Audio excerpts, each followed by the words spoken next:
भगवान शंकर कहते हैं मैंने गंगा तू क्यों रोती है? गंगा कहती है प्रभु आपने पार्वती को पत्नी बना लिया और तब तो मैंने भी करा था। भगवान शंकर कहते पार्वती से ज्यादा तप तूने करा है, पार्वती से ज्यादा तप तूने करा है, साधना तूने करी है, व्रत तूने करा है, उपवास तूने करा है, तप साधना तूने करी है। पर सुन, पार्वती को मैं अपने पास में बिठा सकता हूं, पर तेरी तप साधना के बल पर मैं तुझे पास नहीं बिठाना चाहता, अपने सिर पर बिठाना चाहता हूं। इसलिए मैं तुझे अपने मस्तक पर रखूंगा गंगा, तुझे अपने मस्तक पर रखूंगा तेरी तप साधना के कारण, तेरे बल के कारण। अगर एक एग्जाम में पास नहीं हुए, एक एग्जाम में कोई दूसरा पास हो गया और तुम्हें लगा कि बताओ अब लोगों के मन में भाव उत्पन्न हो जाता है, एग्जाम में वो पास हो गया, उसने पैसा ज्यादा दे दिया होगा, उसने कहीं कुछ कर दिया होगा, ऐसा कर दिया होगा, वैसा कर दिया होगा। हमें नहीं सोचना, हमें तो ये सोचना है कि भगवान ने हमारे को पास क्यों नहीं करा। मतलब भगवान चाहता है कि इससे जोरदार तेरे लिए छाट कर रखा है। पार्वती तो पास में बैठेगी पर गंगा तू मस्तक पर बैठेगी। कुछ भगवान अच्छा छाटा है।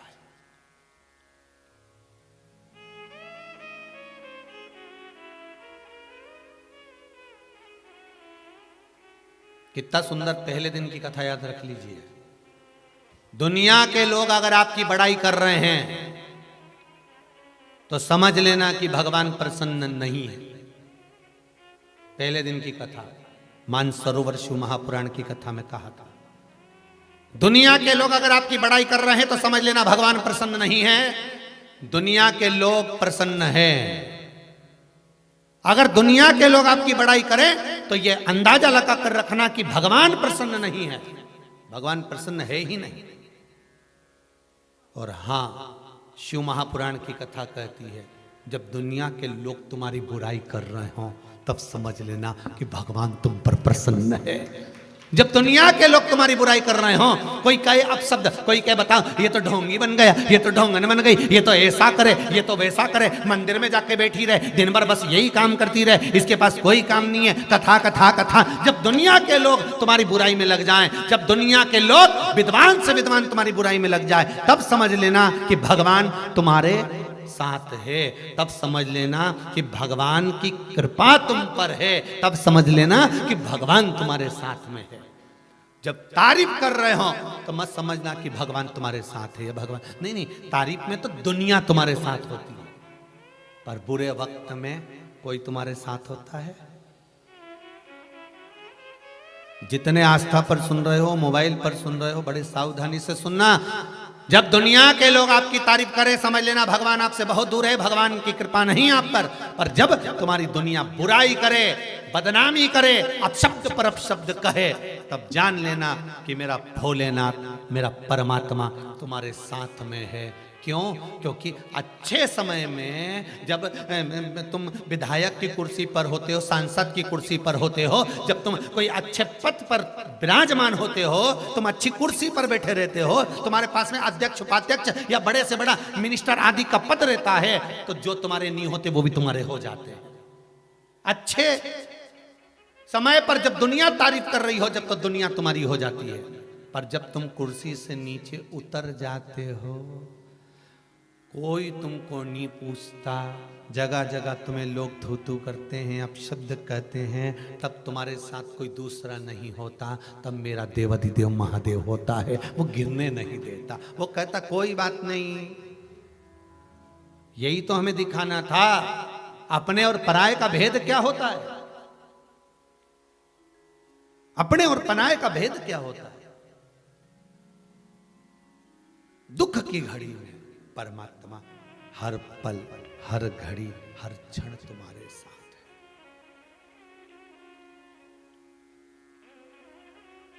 एक काम नहीं हुआ, रोने लगे। माता कुंता का चरित्र याद कर लीजिए। महाभारत में माता कुंता, माता कुंती,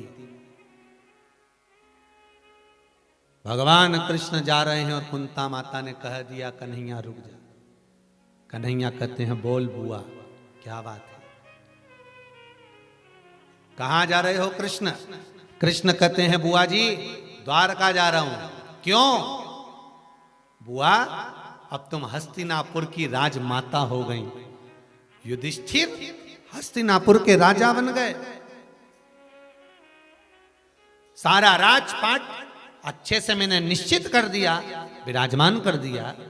अब क्या करना, अब मेरा काम खत्म हो गया। कुंती ने पूछा, माता कुंता ने पूछा, कृष्ण तो तू जा क्यों रहा है? बुआ अब जब सब अच्छा हो गया है तो अब मेरी जरूरत क्या है, अब मेरा साथ की जरूरत क्या है, अब मुझे जाने दो द्वारका। इतने में माता कुंता ने, माता कुंती ने कृष्ण का हाथ पकड़कर कहा, कृष्ण तूने सबको सब कुछ दिया, मुझे कभी कुछ नहीं दिया। कृष्ण कहते हैं मुस्कुराकर, बुआ जी भतीजे को तो बुआ को देना चाहिए, और आज बुआ भतीजे से मांग रही है। बुआ का फर्ज है भतीजे को देना, पर आज भतीजे से बुआ मांग रही है। क्या मांगना चाहती हो बुआ? बुआ कहती है, कृष्ण सारी दुनिया का दुख मेरी झोली में डाल दो। एक कृष्ण सारी दुनिया का दुख मेरी झोली में डाल दो। कृष्ण रथ से नीचे उतरे और उतरकर बुआ के चरणों के पास बैठ कर बोले, बुआ तू ये दुख क्यों मांग रही है? बुआ कहती है, सुख में तू अगर द्वारका चले जाता है तो वो दुख भला, जिस दुख में तू मेरे साथ तो खड़ा है, मुझे वो दुख ही अच्छा लगेगा। तू साथ तो रहे बस में। बहुत ध्यान देना महाराज, जब लोग आपकी बुराई करें, निंदा करें, चुगली करें, आप शब्द बोले, ताने पर ताने दे, गाली पर गाली दें, आड़ा टेढ़ा बोलना चालू कर दे, समझ लेना मेरा देव अधिदेव महादेव तुम्हारे साथ में चल रहा है, कदम से कदम मिलाकर। पूरी दुनिया लग जाती है एक व्यक्ति को नीचे गिराने में। पूरी दुनिया लग जाती है एक व्यक्ति को नीचे गिराने में। विद्वान से विद्वान, बड़े से बड़े लग जाते हैं पीछे एक व्यक्ति को नीचे गिराने में, तब कोई साथ नहीं देता। मेरा वो काशी का विश्वनाथ और उज्जैनी का महाकाल सामने आकर खड़ा हो जाता है कि हारने नहीं दूंगा तुझे, चिंता मत कर। पूरी दुनिया लगी रहती है एक व्यक्ति को नीचे गिराने में, पर दुनिया वालों को यह नहीं मालूम पड़ता कि तुम उसको गिराने का प्रयास कर रहे हो और महादेव उसको उठाने का प्रयास कर रहा है। मेरा काशी विश्वनाथ ने हाथ पकड़ रखा है, मेरी उज्जैनी नरीश ने, मेरे महाकाल ने, मेरे कुबेरेश्वर महादेव ने, मेरे सोमनाथ मल्लिकार्जुन भीमा शंकर ने, कहीं भगवान ने उसका हाथ पकड़कर लग जाए दुनिया। दुख में परमात्मा साथ, और शिव का चक्र साधारण नहीं है। कल कथा में कहा था कि एक भक्त ने शंकर का एक चक्र बनाकर भेजा है। एक भारत की भूमि पर एक नक्शा बना है, उस भारत की भूमि के नक्शे पर उसने बनाकर भेजा है कि यहाँ केदारनाथ, यहाँ रामेश्वरम, यहाँ मल्लिकार्जुन, यहाँ महाकाल, यहाँ भीमा शंकर। मैं चाहूंगा आस्था चैनल वालों से कि वो उसने बनाकर भेजा कि वहां से चक्र चालू हुआ, चलता चलता भारत की भूमि पे जिस जिस प्रदेश में जो जो भगवान विराजमान है वहां वहां उसने स्थान दिया, और स्थान देने के बाद में आखिरी में लाकर कुबेरेश्वर धाम पर उस बिंदु को छोड़ दिया कि कुबेरेश्वर धाम मध्य प्रदेश के उस मध्य में सीहोर के नजदीक में कहाँ विराजमान है, वो बिंदु पर लाकर छोड़ दिया कि यहाँ है ये कुबेरेश्वर धाम, अर्थात केंद्र पर लाकर छोड़ दिया कि 12 ज्योतिर्लिंग का मध्य कुबेरेश्वर धाम को मैं कहूंगा दर्शन कराएं एक बार टीवी पर, कि उस बच्चे ने जो बनाकर भेजा कि ये गुरुजी ये पूरा 12 ज्योतिर्लिंग और यहाँ है ये कुबेरेश्वर महादेव। मतलब शंकर ने निश्चित कर रखा था कि मुझे इस भूमि पर, इस जगह, इस स्थान पर मुझे बैठना है और दुनिया के दुख हरना है, ये शिव निश्चित कर चुके थे। उसमें ना तो कोई प्रदीप मिश्रा है और ना जितने आप, कोई नहीं, यहां तो बस शंकर को निश्चित करना था, शिव। और इसीलिए मैं आप सबको कहते हैं, हम तो बार बार कहते हैं, आप अगर 1 रुपया भी गौ माता को दिए हैं, 1 रुपया भी आपने अगर शिव मंदिर में लगाया है, कुबेर भंडारी में अगर आपका धन लगा है, तो हम तो कहेंगे ये शंकर ने निश्चित कर रखा था कि आपका धन इस जगह पर लगे और आपका जीवन सार्थक हो। कहीं भगवान शिव जोड़ कर रखे हैं, या शिव के सिवा कुछ भी नहीं। पहले भी कथा में कहा, कथा वाचने वाला शंकर, कथा सुनने वाला शंकर, और ये जजमान, चाहे गुप्ता परिवार हो, चाहे मंगल परिवार हो, चाहे शर्मा परिवार हो, ये यजमान भी यजमान नहीं, स्वयं शिव ही कथा करवा रहे हैं, स्वयं शंकर, कोई दूसरा नहीं।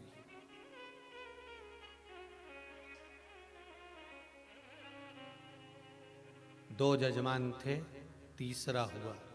भगवान शंकर को 3 चीज बड़ी पसंद है, इसलिए यजमान भी 3 कर दिए उसने। थे 2 ही, पर बाद में तीसरे शर्मा परिवार को भी कर दिया ऑस्ट्रेलिया से।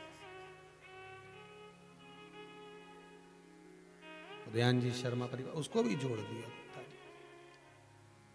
थे यही 2, गुप्ता जी और मंगल परिवार, फिर शर्मा। तो क्यों? शिव को प्रिय है, शिव की प्रियता। महाराज, गंगा मैया रो रही है, आंखों से नीर बह रहा है। शिव जी करे, क्यों रो रही हो गंगा, किस लिए? पार्वती आपकी अर्धांगिनी बन गई और मैं रह गई। भगवान कहते हैं कभी हिम्मत मत हारना, जीवन में कभी हारना मत। लोहे की राड को कीमत बढ़ाना है तो कील और स्प्रिंग बनाना पड़ेगा, तेरी कीमत बढ़ेगी तब तू चिंता मत कर। ये मेरी अर्धांगिनी बनकर बाजू में बैठेगी, पास में बैठेगी, बाम भाग विराजमान होगी, पर तू चिंता मत कर। तूने इतना तप साधना करी है कि मैं तुझे सिर पर धारण करूंगा। पार्वती मैया उठ के खड़ी हो गई।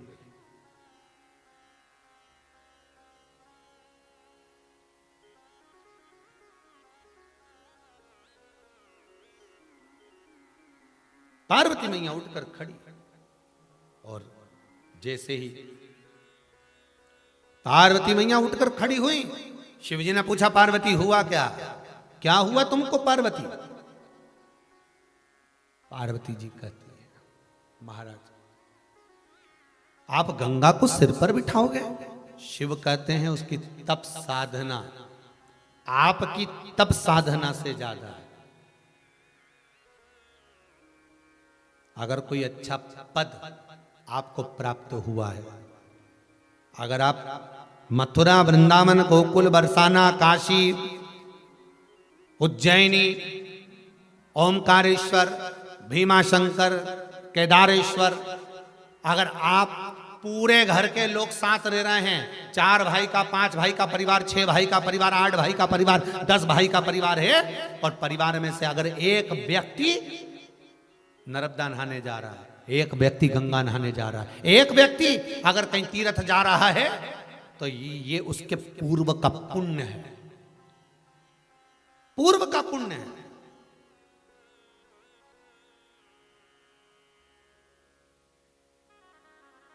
कथाएं, अभी ये कोरोना महामारी की तीसरी लहर नहीं थी तो कथाएं सब दूर गांव-गांव में चालू हो गई थी।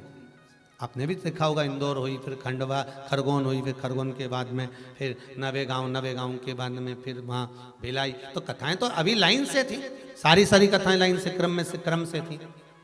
अभी ये कथा पूरी होती कि 17 तारीख से उज्जैन में चालू हो जाती, पर उज्जैन की भी कैंसिल करी कोरोना महामारी के कारण, वो कैंसिल कर दी गई। और वो कैंसिल करी तो जो ऑनलाइन जजमान हैं, जिन जिन के मन थे कि हमको ऑनलाइन कथा करवाना है, हमें ऑनलाइन, तो वो नहीं आ सकते थे, तो उन्होंने ऑनलाइन, जो बड़े रूप में पंडालों में नहीं करा सकते थे, नहीं व्यवस्था कर सकते थे, उन्होंने कहा ऑनलाइन कर दो। तो ऑनलाइन जिनको कथा मिली, आप मानेंगे नहीं, इतने प्रसन्न हो गए, इतने प्रसन्न हो गए कि भोलेनाथ जी ने करुणा कर दी, हमारे ऊपर कृपा करी, इसलिए ये तीसरी लहर लाकर हमारी कथा ऑनलाइन करा दी। तो ये केवल शिव कर सकता है, दूसरा कोई नहीं। आप तो रजिस्टर में नाम चढ़ाकर चले गए थे कि हमारी ऑनलाइन, हमारी ऑनलाइन, हमारी ऑनलाइन। आप मानेंगे नहीं, कभी ऑफिस में जाकर आप दर्शन करेंगे तो लगभग 100 से 125 लोगों के नाम है ऑनलाइन कथा के, कि हमको ऑनलाइन कथा दे देना, कभी भी दे देना, पर दे देना। हम बड़ा पंडाल नहीं खींच सकते, हम व्यवस्थाएं बड़ी कैसे करें इतनी पब्लिक को। अब आजकल कथाओं में भी तो मना करो तो भी तो राम जी चले आ गए। वो तो अच्छा हुआ उज्जैन की कथा कैंसिल कर दी, नहीं तो मालूम पड़े 5-10 लाख में इकट्ठा हो जाता राम जी।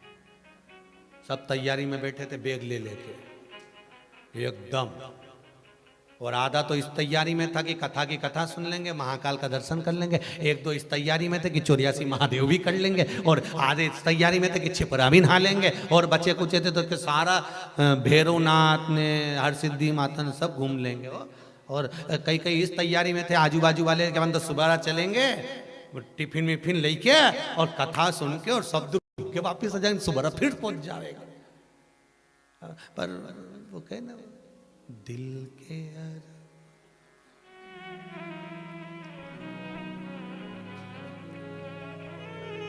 सब धरे की धरे, पर इसमें बाबा की कुछ कृपा होगी, इसमें बाबा की कुछ कृपा होगी।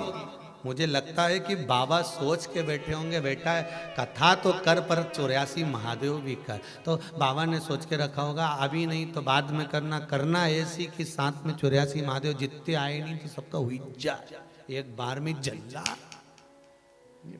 एक बार में।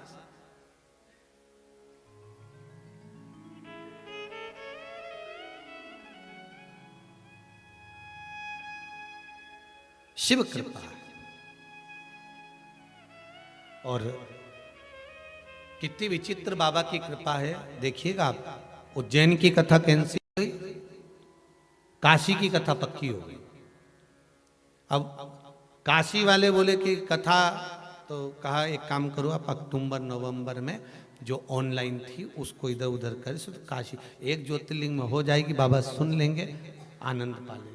अगर कोरोना हटता है तब, और दादा ये तीसरी लहर ले गई तो, वैसे तो बाबा के ऊपर विश्वास है। आप अपने घर में रहिए, मुख पर मास्क लगा कर रखिए, हाथ को बार बार धोते रहिए, छोरा छोरी को धोने से अच्छा है हाथ धो लो, भगवान का भजन करते रहो, और शिव भक्ति में आस्था चैनल पर कथा, जब तक कोरोना महामारी चल रही है घर पर बैठकर कथा का लाभ लो और बाबा से आनंद सुख प्राप्त करो, भजन करो शिव का, भगवत भजन का। शिव कथा कर रही है, ओगरदानी त्रिकालदर्शी कैलाशी अविनाशी मेरे भूत भावन भूतेश्वर शिव कह रहे हैं कि कुछ अच्छा सोचा होगा। अगर पार्वती पास हो गई है, पार्वती मेरी अर्धांगिनी बन गई है, तो गंगा के लिए शिव जी ने अच्छा सोचा, और सोचा शंकर ने गंगा को अपने मस्तक पर रखा। गंगा कहती है बाबा शिव से, भोलेनाथ मैं आपके मस्तक पर रहूंगी पर कुछ चाहती हूं, क्या मांग ले। अगर किसी के मरने के बाद, प्राण छूटने के बाद उसकी अस्थियों को गंगा के जल में डाला जाएगा, जितने दिन तक गंगा के जल में अस्थियां पड़ी रहेगी उतने दिन तक वो जीवात्मा बैकुंठ में पड़ी रहेगी। शिव जी ने कहा कहीं का पापी हो तो गंगा के बस बर तो वही है, पापी हो तो भी अगर गंगा के जल में अस्थियां गई है तो उसको मुक्ति मिलना चाहिए।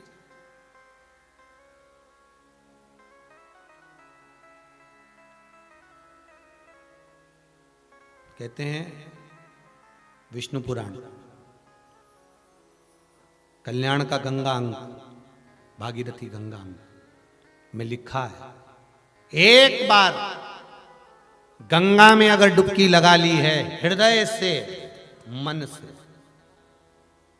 एक बार अगर गंगा में डुबकी लगा ली है मन से, हृदय से, चित्त से, तो कहते हैं जब तक व्यक्ति के प्राण छूटते हैं तब तक वो गंगा का जल उसके शरीर से लगा ही रहता है, वो अंतिम बिंदु तक लगा रहता है। मरने के बाद घर के लोग लोटा में भर के ले जाएं, खास खास अस्थियों को, कोई पूरी तो अस्थि ले ही नहीं जा सकते, इतनी सारी कौन ले जाए, तो अम्मा के दांत, उंगली, एक आध खोपड़िया, ऐसी 4, 6, 8 अस्थियां ढूंढ के झोली में भर के फिर लेके जाए गंगा। उससे अच्छा है पूरी अस्थि ले जाओ, पूरी ये शरीर संपूर्ण जीते जी गंगा का स्नान हो जाए। और आप लोगों को बड़ी साधुवाद था, धन्यवाद। ये मान सरोवर शिव महापुराण की कथा सुन रहे हो, मान सरोवर शिव पुराण की कथा है। इस साधारण मानसरोवर में तो वहां चीन पहुंचोगे कम नहाओगे, पर यह पक्का है कि मानसरोवर शिव महापुराण की कथा सुन रहे हो। जिन जिन कुंडों का, जिन जिन नदियों का, जिन जिन तालाबों का, जिन जिन सरोवरों का नाम लिया जा रहा है, समझ लो उस सरोवर में तुम स्नान कर रहे हो बैठकर, और पूरा मकर का स्नान आप उसी सरोवर में करते जा रहे हो। मकर संक्रांति तुम्हारी 4-5 दिन से चालू हो गई। वैसे तो 5 दिन पहले से तुमने लड्डू खाना भी चालू कर दिया होगा, ऐसा नहीं कि मकर संक्रांति पे ही खाओगे। दिल्ली की गजक तो ना जाने कितनी बार निपटा गए अभी तक। तो ये तुम वो चालू हो गया स्नान मकर का। अब जितने लोग भी आस्था चैनल पर कथा सुन रहे हो, मोबाइल पर सुन रहे हो, तो वो भी कह सकते हैं। कोई पूछे क्यों कहाँ गई थी, तो कहना आज गंगा नहा रही थी। इससे पहले कुंडेश्वर महादेव, उसके पहले धनवंतरी को, फिर ज्ञानवापी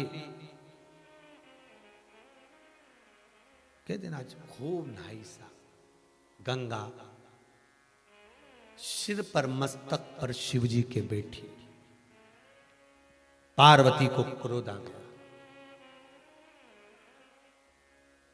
क्रोध आया और पार्वती मैया क्रोध में आकर आंख से अश्रु गिराती हुई फिर तप में लीन हो, फिर तप साधना करने लगी। अब जैसी तप साधना में डूबी, जैसी तप साधना में डूबती हैं, हिमालय बाबा का आगमन हुआ। हिमालय राज जी आए। हिमालय राज ने आकर कहा, बेटी चलो घर चलो, मैं वचन देता हूं आपका विवाह मैं शिवजी से करा दूंगा, चलो मेरे साथ घर। चलिए।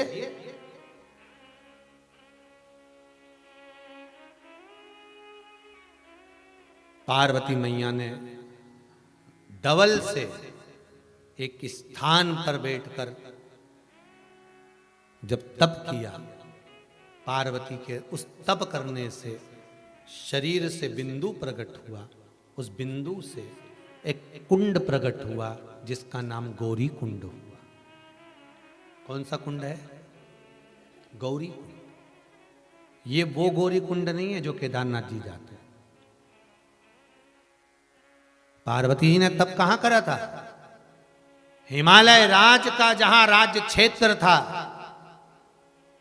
और हिमालय राज के राज्य क्षेत्र में जहां मैनावती अपने क्षेत्र में निवास करती थी, उसके मध्य में नाना और पिता का घर, नाना और दादा के घर के मध्य में हिमालय राज के उस हिमाचल प्रदेश के सुंदर आनंद में गौरी कुंड।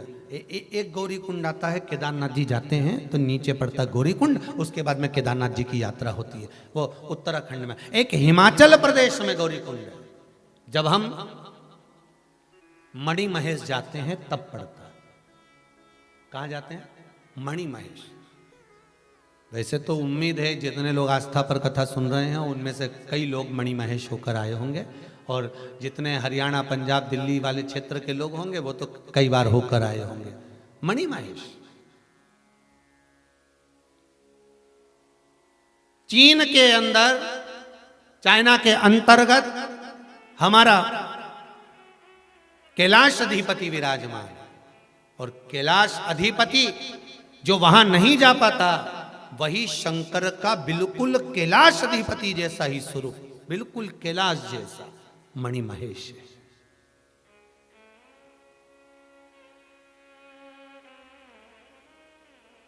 जहां पर भगवान शंकर ने पार्वती जी को और गंगा को समझाया है। देखो, पार्वती मैया और गंगा जी को जहां पर भगवान शिव प्रकट होकर समझा रहे हैं कि मैंने तुम्हें वर दिया कि तुम मेरे बाजू में विराजमान होगी, तुम मेरी अर्धांगिनी बनोगी, और गंगा तुम मेरे मस्तक पर, जहां दोनों को समझाया गया पर एक रुष्ट हो गई, वो पार्वती पापिस तप करने बैठे, वो गौरी कुंड है।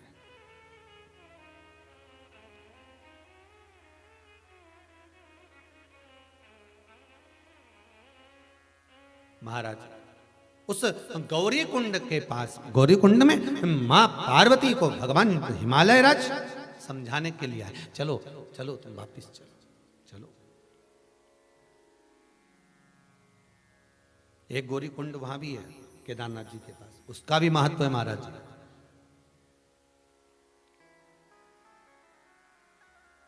उसका भी महत्व है। जहां पर माता पार्वती श्रृंगार करने जाती थी वो गौरी कुंड है। उस गौरी कुंड में पुरुष, स्त्री, बच्चे, बूढ़े सब नहा सकते हैं, पर इस गौरी कुंड में केवल स्त्री स्नान कर सकती है, पुरुष उसमें पांव नहीं रख सकता। उस कुंड को पुरुष चरण नहीं रख सकता।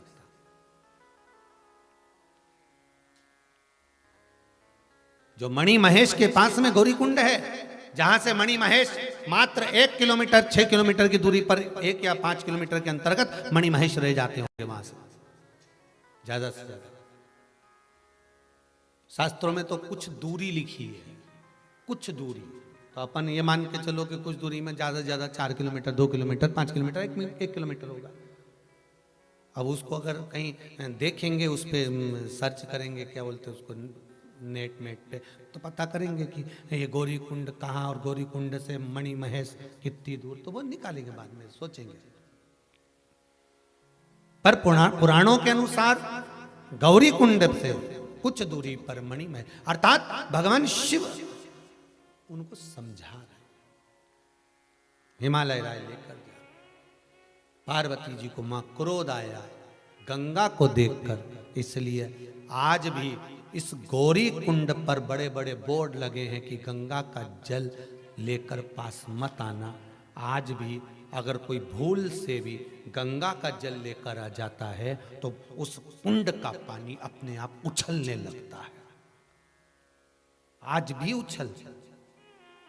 अब क्या हुआ कि कई लोगों का नियम है कि भाई कोई गया है, हरिद्वार गया या कहीं गया, तो कई लोग साथ में गंगा जल भर के ले जाते हैं, तो उनके लिए मणि महेश जाने के लिए रास्ता अलग से कर देते हैं। कई दूरों से, कम से कम 2-2, 4-4, 5-5 किलोमीटर दूरी से एक रास्ता अलग से निकाल दिया जाता है कि आप मणि महेश दर्शन करने जाओ, गंगा जल लेकर जाओ, मना नहीं, पर गौरी कुंड के पास में नहीं आओगे, क्योंकि ये गौरी कुंड, इस गौरी कुंड के पास जल आया गंगा का, और गंगा का जल आते ही ये उछल पड़ेगा, पार्वती का क्रोध उछल जाएगा।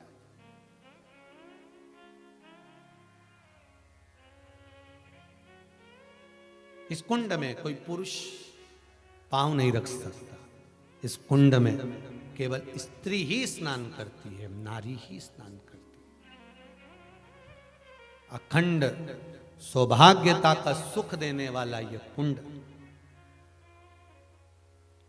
मणि महेश की साक्षी में गंगा और पार्वती का आनंद सुख प्रदान करता है।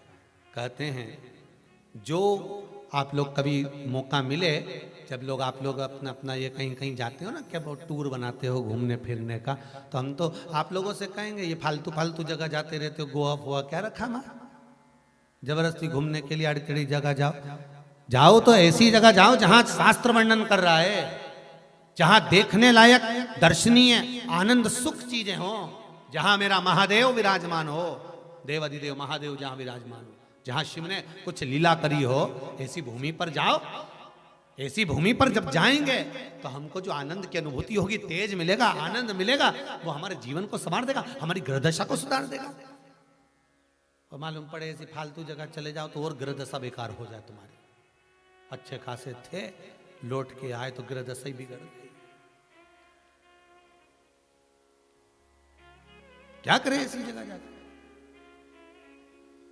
महाराज भगवान शिव की कथा कह रही है। महाराज शिव के द्वार, भगवान शंकर की चौखट पर, भगवान शिव के दरवाजे पर, तो यहाँ गौरी कुंड, एक गौरी कुंड या तो भगवान शिव के सम्मुख में भगवान पार्वती मैया तप साधना में डूबी, हिमालय राज आए, उनको लेकर चले गए। मैनावती ने पूछा कहाँ गई थी गौरा, हम तुम्हें ढूंढ ढूंढ परेशान हो गए। माँ से सब कहे, सब कुछ बता दिया माता को। बहुत ध्यान दीजिए महाराज, मेरा बेटा और बेटी से निवेदन है, अपने हृदय में क्या चल रहा है अपने माता पिता से कभी मत छुपाओ, बता दो। मैनावती ने पूछा क्या चाहती हो पार्वती। पार्वती जी कहती हैं माँ, मैं शिव को अपना पति मान चुकी हूँ, शंकर से मंगल विवाह करना चाहती हूँ, ओघड़दानी है शिव।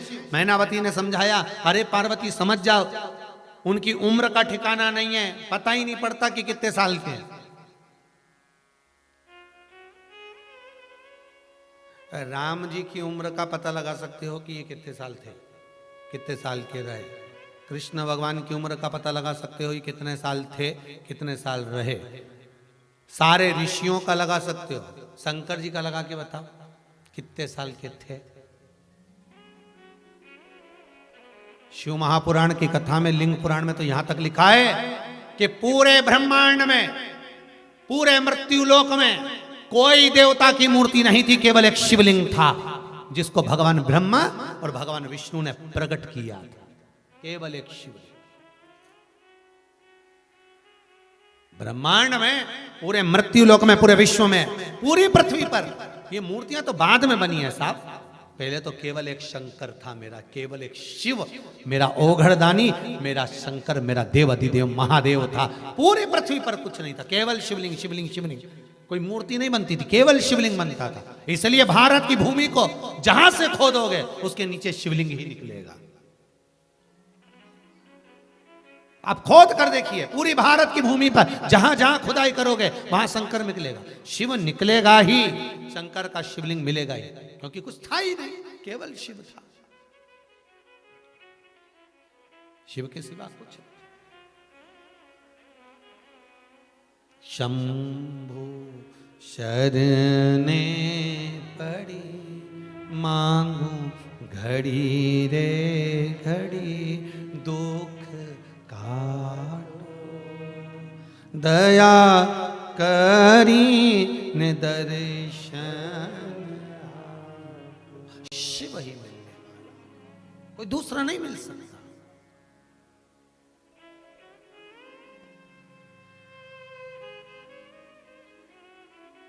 केवल एक शंकर, केवल एक शंकर।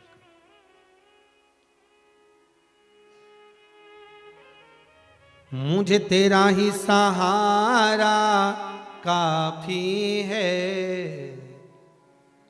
भोलेनाथ सहारा काफी। कोई दूसरा सहारा मिले ना मिले, मुझे शिव का। हिमालय राज लेकर गए, पार्वती मैया से पूछ रही है मैना, कहां विवाह करने का तूने मन में ठाना है? हरि पार्वती तुझे मालूम नहीं शिव की क्या दशा, कहां घर, कहां बार, कहां रहना, कहां। हरि शिव तो ठहरे कैलाशी, हरि गोरा पछताओगे, और बूढ़े जोगी के संग में तुम कैसे रह पाओ। अरे उसको कहाँ तुम जान सकती हो, उसकी उम्र का ठिकाना नहीं है। तो इतने में पार्वती जी बोली, फिर आप कैसे कह सकती हो कि बूढ़ा है? आप क्या कह सकती हो कि बूढ़े हैं जब आपको ही नहीं मालूम कि उम्र कितनी है? तो कैसे कह दिया आपने? मैनावती बोली, मेरी पूरी उम्र निकल गई, पर आज तक मालूम नहीं पड़ा कि ये शंकर जी की उम्र कितनी। मैंने अपने पिताजी से पूछा था। अब मैनावती के पिताजी कौन? पितृ। पितरों की 3 लड़कियां थी, मैना, धन्या और कला। सनकादि ऋषि सनत कुमार निकल कर जा रहे थे, एक जगह पर बैठकर तप साधना करे।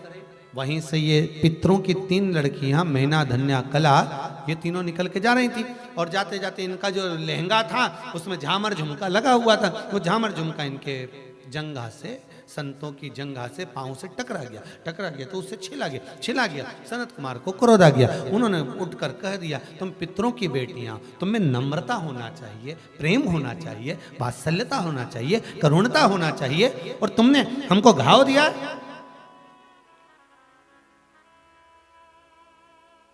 हम श्राप देते हैं तुम तीनों को, पितृलोक छोड़कर मृत्यु लोक में जाओ।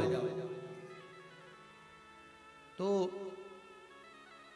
मैना, धन्या, सुनैना बनी, कला, कीर्ति बनी। तीनों चरण पकड़ लिए सनकादि ऋषियों के, क्षमा करो क्षमा करो क्षमा करो। संत संत होते, गुरुजन गुरुजन होते, साधु गुरु सन्यासी तपस्वी साधक उपासक ब्राह्मण जन, ये जितने साधु सन्यासी तपस्वी साधक जो होते हैं ना, ये श्राप भी दे देते, गुस्सा भी करते और नम्र भी हो जाते। ठीक है, तुम तीनों की गोद में 3 देवियां खेलेंगी, जगत का कल्याण करेंगी। मैना की गोद में पार्वती जी, धन्या सुनैना बनेगी जिनकी गोद में सीता जी, कला कीर्ति बनेगी जिनकी गोद में राधा जी खेलेंगे। ये तीनों को वर दे दिया, ये तीनों तुम्हारा उद्धार कर देंगे।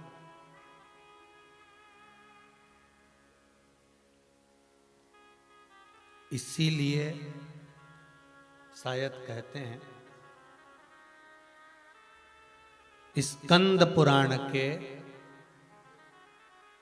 माहेश्वर खंड में वर्णन आता है, 23वें अध्याय में लिखा है कि एक बेटी 10 बेटों के बराबर होती है। स्कंद पुराण के माहेश्वर खंड में लिखा है,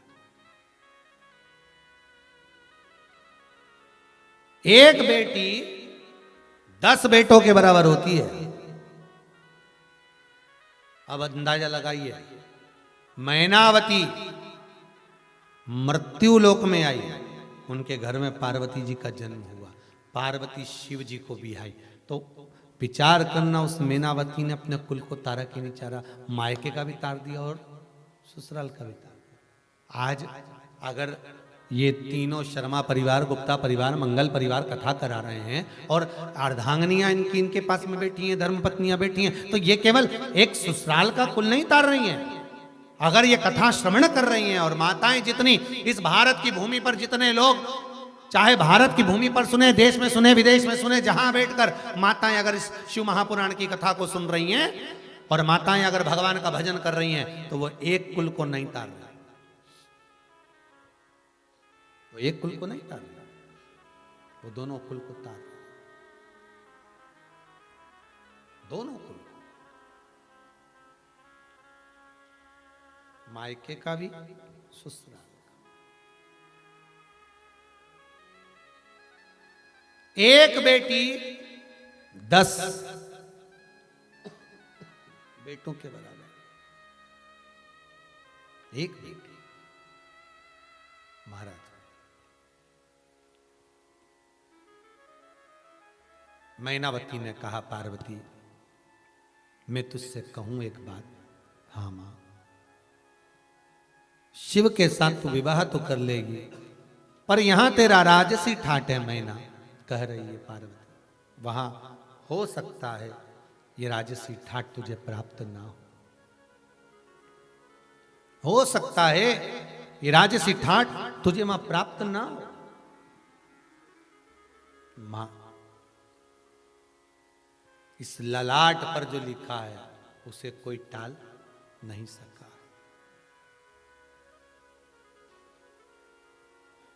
पिछले वर्ष कोरोना महामारी में ना जाने कितने लोग चले गए, शांत हो गए।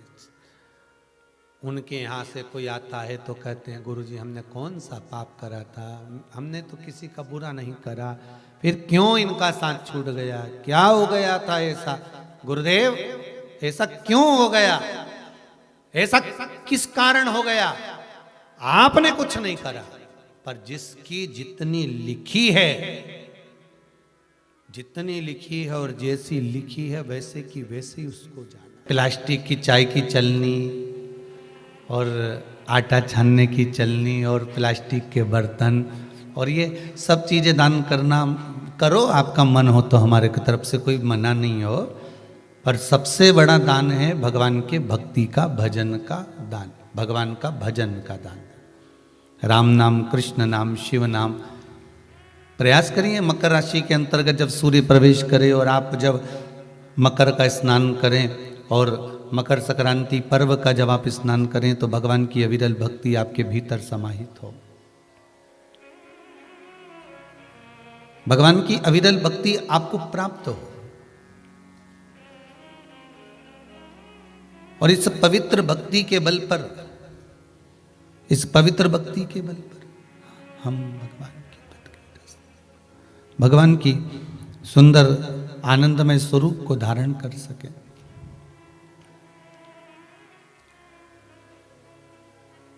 महाराज आज सुंदर पुत्रदा एकादशी भी है। आप सभी को बाबा देव अधिदेव महादेव की इस सुंदर आनंदमय पुत्रदा एकादशी के लिए भी बहुत बहुत साधुवाद, बधाइयाँ।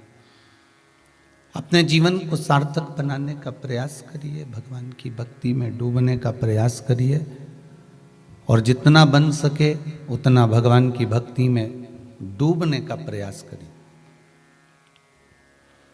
मंगल परिवार, गुप्ता परिवार, ऑस्ट्रेलिया का शर्मा परिवार,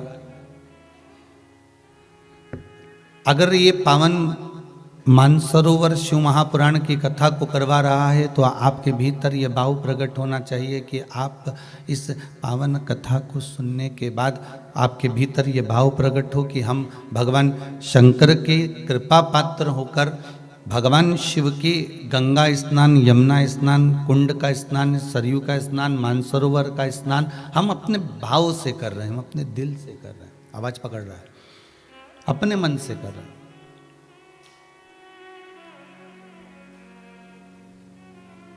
निर्मल चित्त से, निर्मल भावों से, निर्मल मन से हम भगवान को पाने का प्रयास करें तो भगवान मिलता जरूर है।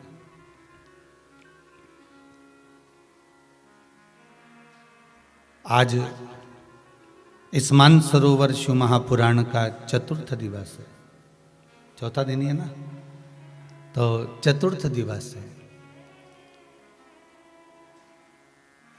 बचपन, जवानी, अधेड़ी और बुढ़ापा,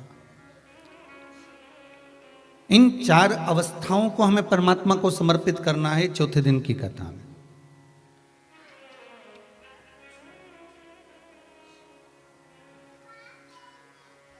किसी ने कहा गंगा नहाने की उम्र क्या होना चाहिए? गंगा स्नान के लिए उम्र देखी जाए कि उम्र कौन सी ली जाए। बचपन में गंगा नहाना चाहिए कि जवानी में नहाना चाहिए कि अधेड़ी में नहाना चाहिए कि बुढ़ापे में नहाना चाहिए? गंगा नहाने की उम्र क्या हो? शिव महापुराण की कथा कहती है कि भगवान की भक्ति में डूबने की कोई उम्र नहीं होती।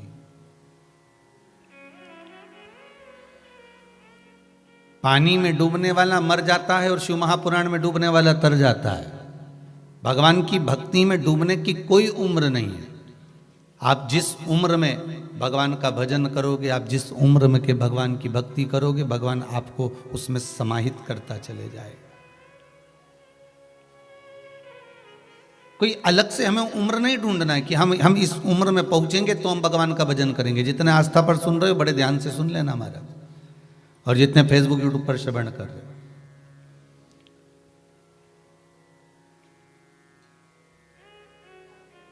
अविरल भक्ति और केवल अविरल भक्ति का भाव यही होना चाहिए कि हम परमात्मा से हमें कुछ मांगे ना मांगे पर हम भगवान की भक्ति में डूबे रहें। कई दुनिया के लोगों की ऐसी स्थिति रहती है, अगर एक बार उन्होंने सोमवार का व्रत करा, एक बार मंगलवार का व्रत करा, एक बार शनिवार का व्रत करा, एक बार बुधवार का व्रत करा, गुरुवार का व्रत करा, या कोई पूजन पाठ करा या कोई अनुष्ठान करा और भगवान ने उसकी नी सुनी तो अगली बार से वो पूजन करनी बंद कर देगा।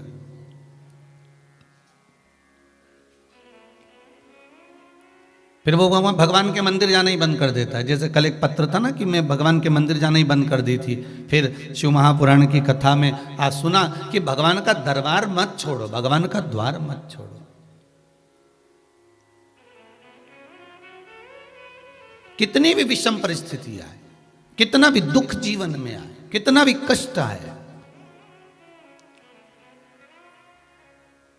कि संगी छूटे साथी छूटे, छूटे जग सारा रे, पर एक नहीं छूटे वो सांवरिया जी हमारा रे। महाराज संसार के सारे साधन छूट जावें, सारे परिवार वाले, कुटुंब वाले, कबीले वाले, हमारे अपने सब छूट जावें, पर भगवान से ये प्रार्थना करना कि तेरा द्वार, तेरा चौखट, तेरा दरबार हमसे ना छूटे, ऐसी कृपा करना।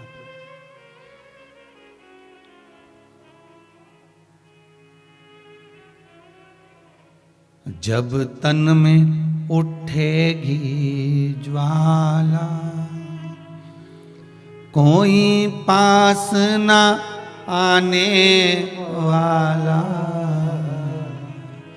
जब तन में उठेगी ज्वाला, कोई पास ना आने वाला। भक्तों की सुन के पुकार रे, तू नंदी लेकर आ जाना। मेरे दीन बंधु भगवान रे, भक्तों की सुन कर आ जाना। अच्छे एक विचार करना बहुत अच्छे से। जितने लोग कथा सुन रहे हो ना, बड़े आनंद में विचार करिएगा। जब परिवार वाले तो केवल तुम्हारे घर तक हैं महाराज, रिश्तेदार तुम्हारे रोड तक हैं, चौराहे तक हैं, और अंत में शमशान तक भी मोहल्ले के लोग साथ दे जाएंगे। पर जब खोपड़िया फोड़ दी जाएगी एक बांस में लोटे को बांधकर घी भरकर, उसके बाद में जब छोड़ कर आ जाएंगे, फिर तुम्हारे साथ कौन होगा? फिर कौन हो सकता है?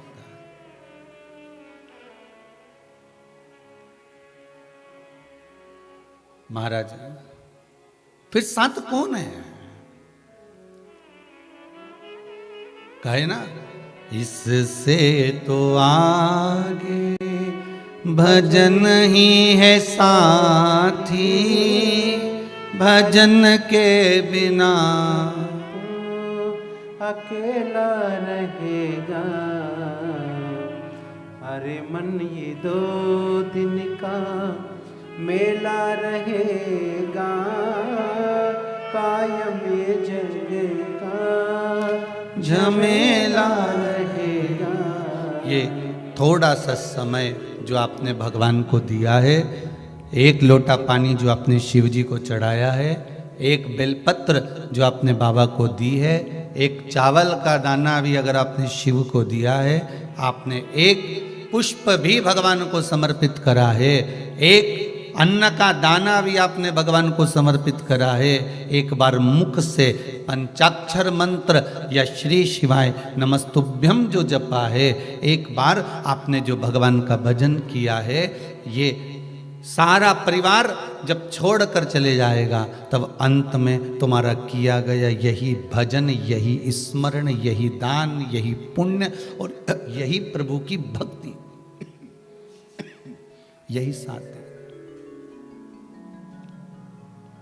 उसके सिवाय कुछ नहीं।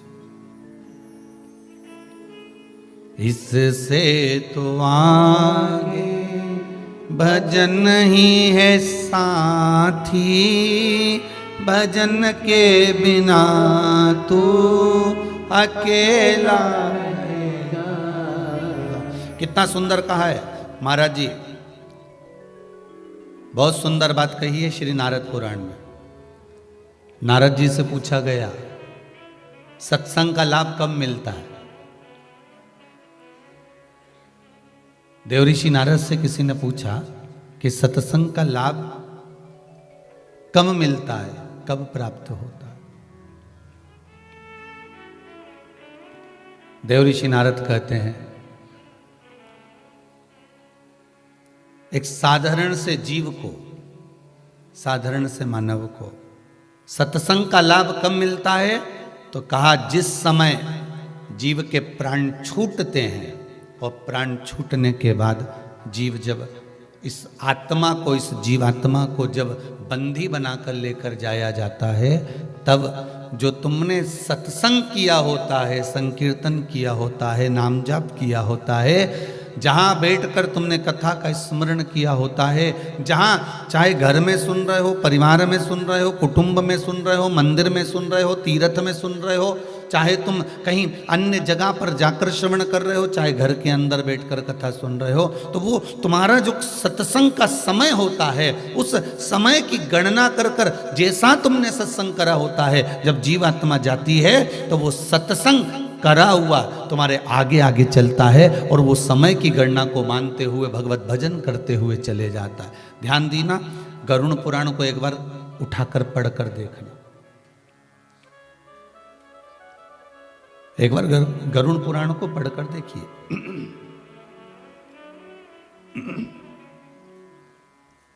एक बार मौका मिले तो गरुड़ पुराण को पढ़िएगा, और गरुड़ पुराण को पढ़कर देखोगे तो उसमें समय लिखा हुआ है।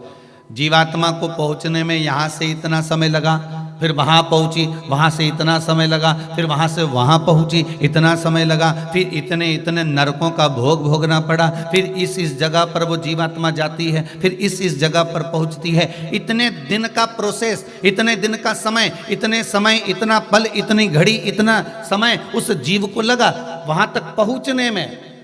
शिव महापुराण की कथा भी यही कहती है कि नरकों का कथन श्रीमद् भागवत में भी वर्णन किया गया, मत्स्य पुराण में भी कहा गया, महाराज लिंग पुराण में भी वर्णन आता है। तो जैसा नरकों का कथन कहा गया कि जीवात्मा चलते चलते चलते चलते इतना इतना समय इसको लगा और इतना इतना भोग, ये भोग ही है। तो ये समय जो जीवात्मा को भोगने में लगता है, जितना समय इसको पहुंचने में लगता है, शिव महापुराण की कथा कहती है। नारद पुराण में श्री नारद जी महाराज वर्णन करते हैं कि आप जितनी देर बैठकर कथा श्रवण करते हो, जितनी देर आप टीवी के सामने बैठकर भगवान की कथा सुन रहे हो, आस्था चैनल पर या मोबाइल पर या किसी भी रूप में आप जितनी देर बैठकर कथा सुन रहे हो, उसकी गणना, उस समय की गणना, उस समय को लिख कर रख लेना कि इतने घंटे आपने कथा सुनी है, इतने समय सुनी। 2 साल मैंने इतने इतने समय पर कथा सुनी, 5 साल मैंने इतने इतने समय पर कथा सुनी, 3 साल मैंने इतने इतने समय पर कथा सुनी। वो समय की गणना एकाग्रित करी जाती है और उसमें से भी निकाला जाता है वो समय कि कथा सुनने तो बैठे हो पर आपका मन कितनी देर कथा में लगा है, फिर वो निकाला जाता है। और वो निकालकर जब इस जीव को लेकर जाते हैं तब उस जीव को भोगने का जो समय होता है, बेकार कहीं नरक भोगने का समय होता है, उस नरक भोगने के समय पर जीव को कह दिया जाता है कि इसने इतने साल से कथा सुनी, उस कथा में से इतना पल, इतनी घड़ी, इतना समय इसने भगवान की सत्संग में इस मन को लगाया था, इसलिए इसको इतनी देर के लिए नरक से मुक्त कर दिया जाए और इसको सत्संग की ओर भेज दिया जाए। वहां से उठाकर उसे सत्संग की ओर भेज दो।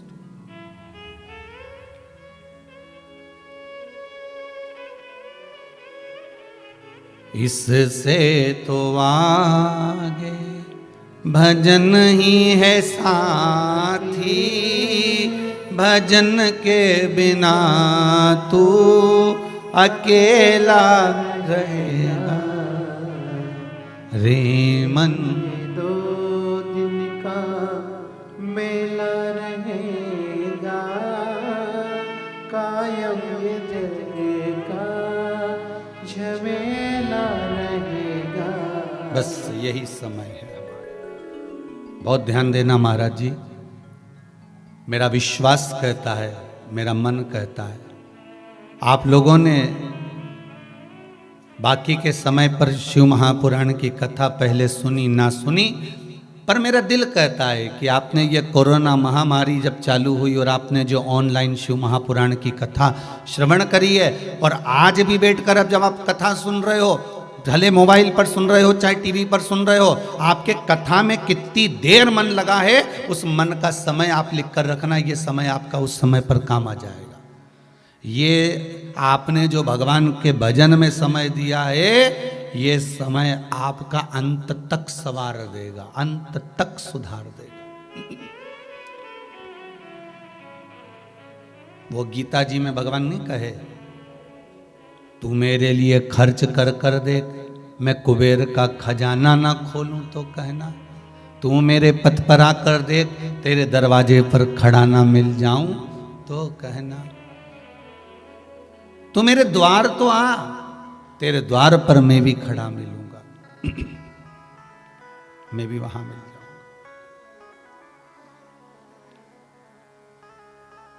तू मेरा गुणगान तो कर। भगवान कह रहे हैं गीता जी में, तू मेरा गुणगान तो कर, तेरा गुणगान सारे संसार में ना करा दूं तो कहना। मीरा ने भगवान का गुणगान करा तो मीरा का गुणगान आज तक चल रहा है। बोलो चल रहा है कि नहीं चल रहा है? आज तक नामदेव जी ने गुणगान करा भगवान का, तो गुणगान नामदेव जी का आज तक चल रहा है। रामकृष्ण परमहंस जी ने करा, चैतन्य महाप्रभु जी ने करा, श्रीमद वल्लभाचार्य जी ने करा, श्रीमद रामानुचार्य जी महाराज ने करा। ये जितने जितने साधु सन्यासी तपस्वी साधक उपासक संत महात्मा जितने जितने हुए, इन्होंने जो भगवान का भजन करा है, जो गुणगान करा है, वो गुणगान उन्होंने करा, पर नाम उनका आज तक चल रहा है। नाम आज तक चल रहा है। और एक बात बहुत ध्यान में रखिएगा महाराज, हमें भगवान की भक्ति का दिखावा नहीं करना है, और भगवान की भक्ति में से हमको कुछ चोरना भी नहीं है। हमें तो हमारी खुद की भक्ति भगवान को देना।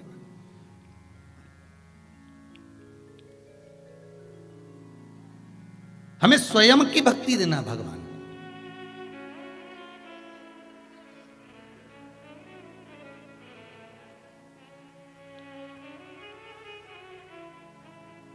एक बच्चे ने पूछा है, गुरुजी एक बात बताइएगा,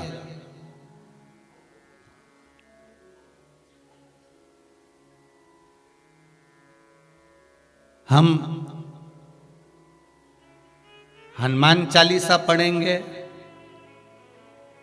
तो हनुमान जी हमको प्रकट होकर दर्शन देंगे, हम राम रक्षा स्तोत्र पढ़ेंगे हमें राम जी महाराज आकर दर्शन देंगे।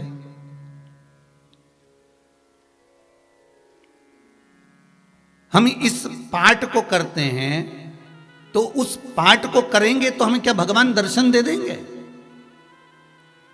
शिव महापुराण की कथा कहती है, आप पढ़ो भगवान दर्शन देंगे, मना नहीं है, पर पढ़ने के साथ में एक काम जरूरी है कि आप ये सब कुछ पढ़ना, हनुमान चालीसा भी पढ़ना, राम रक्षा स्तोत्र भी पढ़ना, आपकी मर्जी पड़े तो सुंदरकांड भी पढ़ना, सब कुछ पढ़ना, पर साथ में दिल से भी कुछ पढ़ना। एक कथा पहले कही थी, एक बकरी चराने वाला, भेड़ चराने वाला केवल शाम के समय पर भेड़ों को रोककर उनका बालों में से जूं निकालता और कहता, राम जी महाराज तुम्हारे भी सिर में जूं पड़ गई होगी वन में रहते रहते, एक बार मिल जाओ सारी जूं साफ कर दूंगा। और सीता मैया प्रसन्न हो जाती थी, राम जी प्रसन्न हो जाते थे और उसको वर देने के लिए आ गए थे। महाराज भगवान ये नहीं कहता कि तुम ये, भगवान तो ये कह रहा है कि तू दिल से क्या कह रहा है।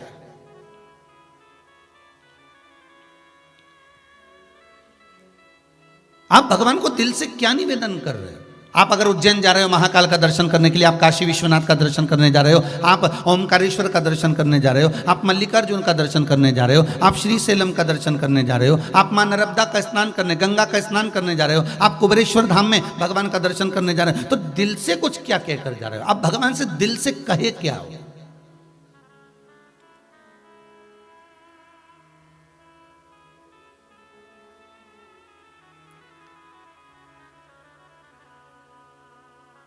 आपने दिल से क्या किया? पहले जब तक आपने शिव महापुराण की कथा नहीं सुनी थी तब तक तो आप शंकर जी के मंदिर जाते थे, बोलो जाते थे कि नहीं जाते थे? भगवान की पूजन भी करते थे, पर आपने दिल से क्या करा? शिव मंदिर में जाकर, शंकर जी के मंदिर में जाकर अपने दिल से एक काम करा कि आपने कथा में से सुना था कि मंदिर में सफाई करना है, मंदिर को साफ करना है, क्लीन करना है, मंदिर में झाड़ू लगा देना है, पोछा लगा देना है, और जो निर्माल्य पड़ा हुआ है उसको विसर्जन कर देना है। हमें मंदिर में भगवान का स्नान करा देना है, हमें मंदिर की देख रेख करना है। ये केवल पुजारी नहीं करेगा, केवल पंडित नहीं करेगा, केवल ब्राह्मण नहीं करेगा, हमको भी करना है भगवान शंकर की। अब आपने यह जब दिल से करा, अब दिल से करना बहुत बहुत ध्यान देना महाराज। व्यक्ति जब पाठ करने बैठता है ना तो वो बैठता जरूर है, जय हनुमान ज्ञान। अब उसने बीड़ा उठाया, क्या बीड़ा उठाया कि मैं 51 पाठ करूंगा।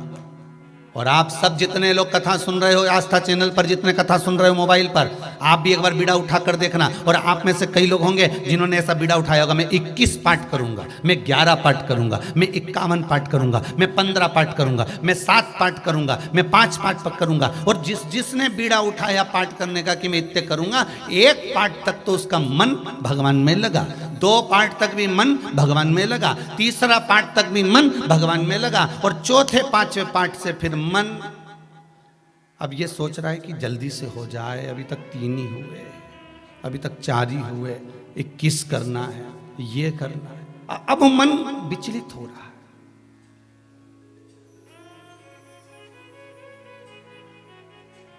विचलित। आज एक आसन से बैठूंगा, कम से कम 51 माला करके उठूंगा। अब वो 1-2 माला तक तो मन लगा, श्री शिवाय नमस्तुभ्यम, राम नाम कृष्ण नाम शिव नाम में 1-2 माला तक तो मन टिका, पर वो 2, 3, 4 माला जैसी जैसी बढ़ती चली गई।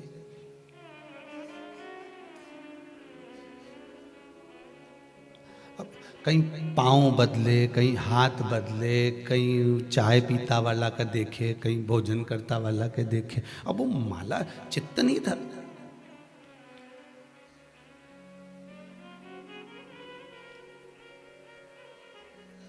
हृदय कितनी देर दिया आपने भगवान को, मन कितनी देर दिया आपने भगवान को, दिल।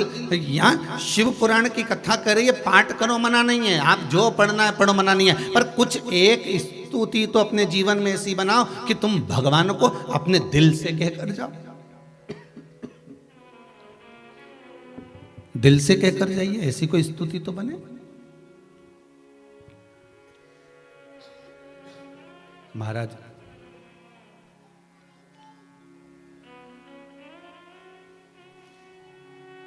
एक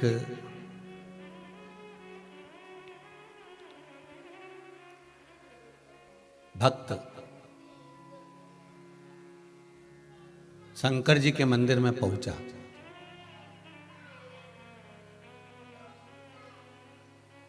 और जो भगवान के मंदिर में पहुंचा तो वहां पर पंडित जी स्तुति कर रहे थे। इसने दर्शन करा, पट खुला और पंडित जी स्तुति कर रहे थे।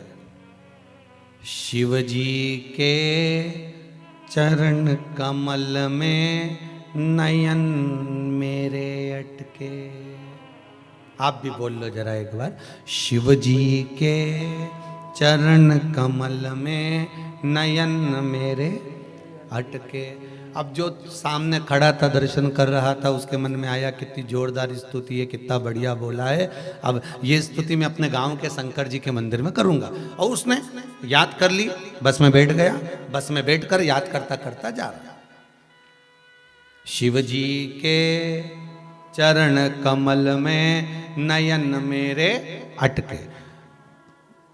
मंदिर गया गांव के, पंडित जी आज मैं बहुत जोरदार स्तुति सीख के आया हूं, शहर में गया था, वो शहर का जो मंदिर है ना शंकर जी का, वहां पे सुन के आया हूं, इतना जोरदार बोला है। पंडित जी ने कहा कहाँ की स्तुति है? अभी हाथ जोड़ के खड़ा हो गया, तुम भी सुना सीख लेना कि शिव जी के नयन कमल में चरण मेरे अटके। अब बोलना था कि चरण कमल में नयन अटके, और अब बोल रहा है कि नयन कमल में चरण अटके। पंडित जी सीख लो। अब पंडित जी भी लग गए हाथ जोड़ करो, ये भी लग गया, शिव जी के नयन कमल में चरण मेरे अटके। इतनी देर में ये बार बार बोले तो शंकर भगवान इसके सामने आके खड़े हो गए, तेरे हाथ जोड़ू, सही कर ले, सही कर। उसने कहा प्रभु क्या हो क्या गया ये तो बताओ, क्या गड़बड़ी क्या हो गई है, हुआ क्या है ऐसा, क्या गड़बड़ हो गया? भगवान शंकर बोले स्तुति थी कि चरण कमल में नयन अटके, और तू बोल रहा है नयन कमल में चरण अटके। शंकर भगवान बोले मेरे छोटे नयन तेरे मोटे चरण, अटकेंगे नहीं तो क्या होगा, तेरा स्तुति सही कर। तब उसने स्तुति सही करी। भगवान ने कहा मांग तुझे क्या चाहिए, तेरी स्तुति के बल पर मैं प्रकट हुआ।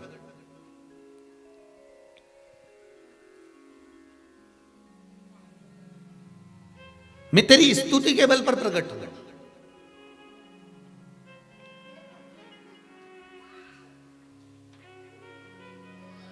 अगर निर्मल मन है, चित्त वृत्ति हृदय आपका एकदम निर्मल है, तो आपके अगर कुछ भावों से गलत निकल भी गया है तो भगवान गलत नहीं करता है।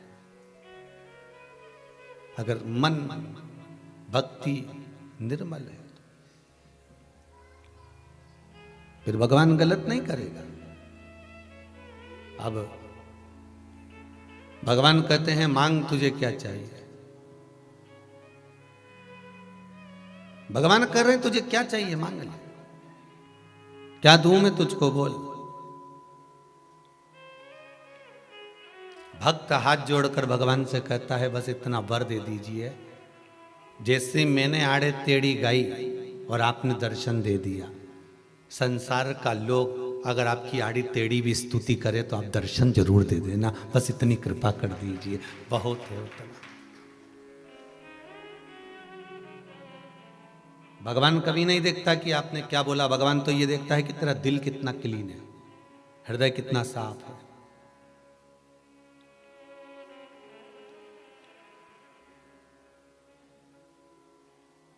कितना साफ है तेरा मन।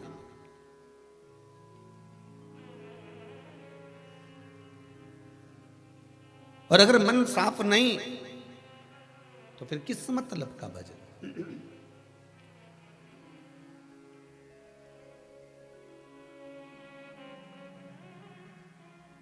अरे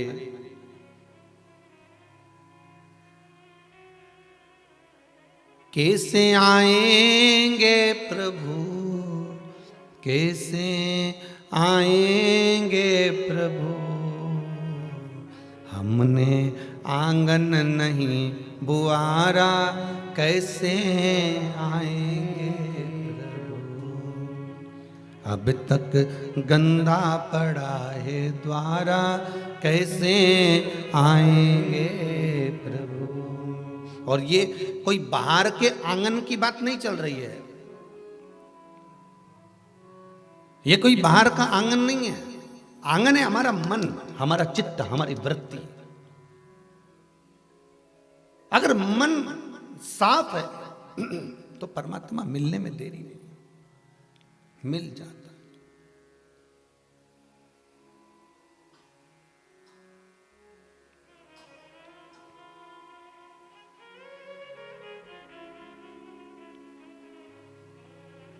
वैसे तो कुबेरेश्वर धाम में कथा सुनने आने की अभी परमिशन नहीं है,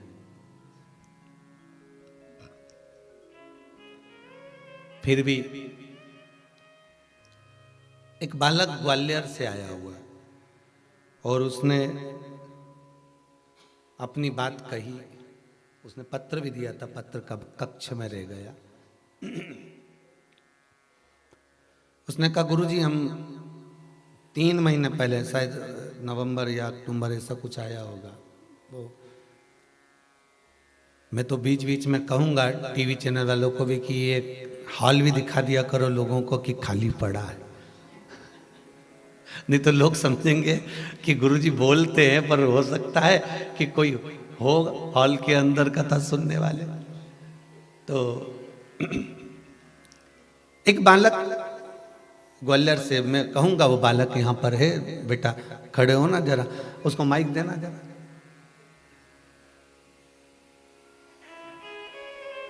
ये बालक वहीं वहीं खड़े रहो पीछे। हाँ, तो ये बालक कह रहा था गुरुजी मुझे अपने हृदय की बात कहना है इस कुबेरेश्वर धाम के लिए।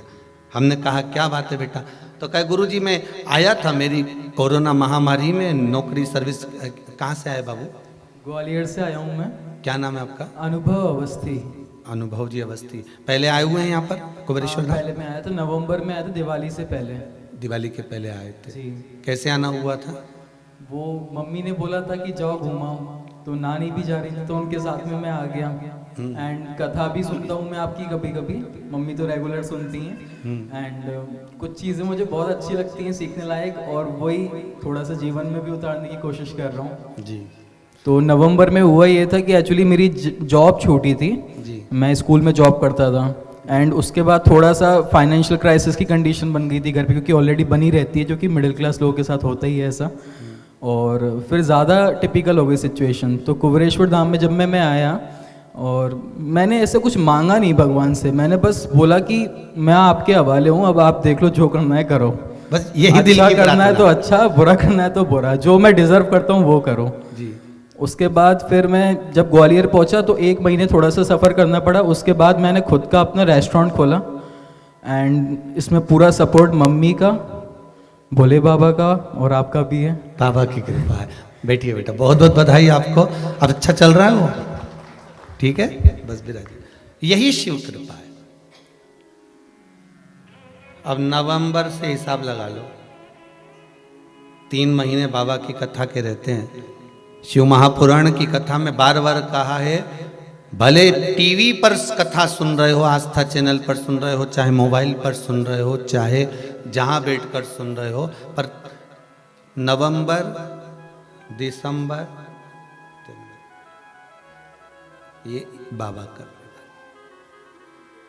तेरे दरबार की बाबा निराली शान देखी है, तुझे देते नहीं देखा पर झोली भरी देखी है।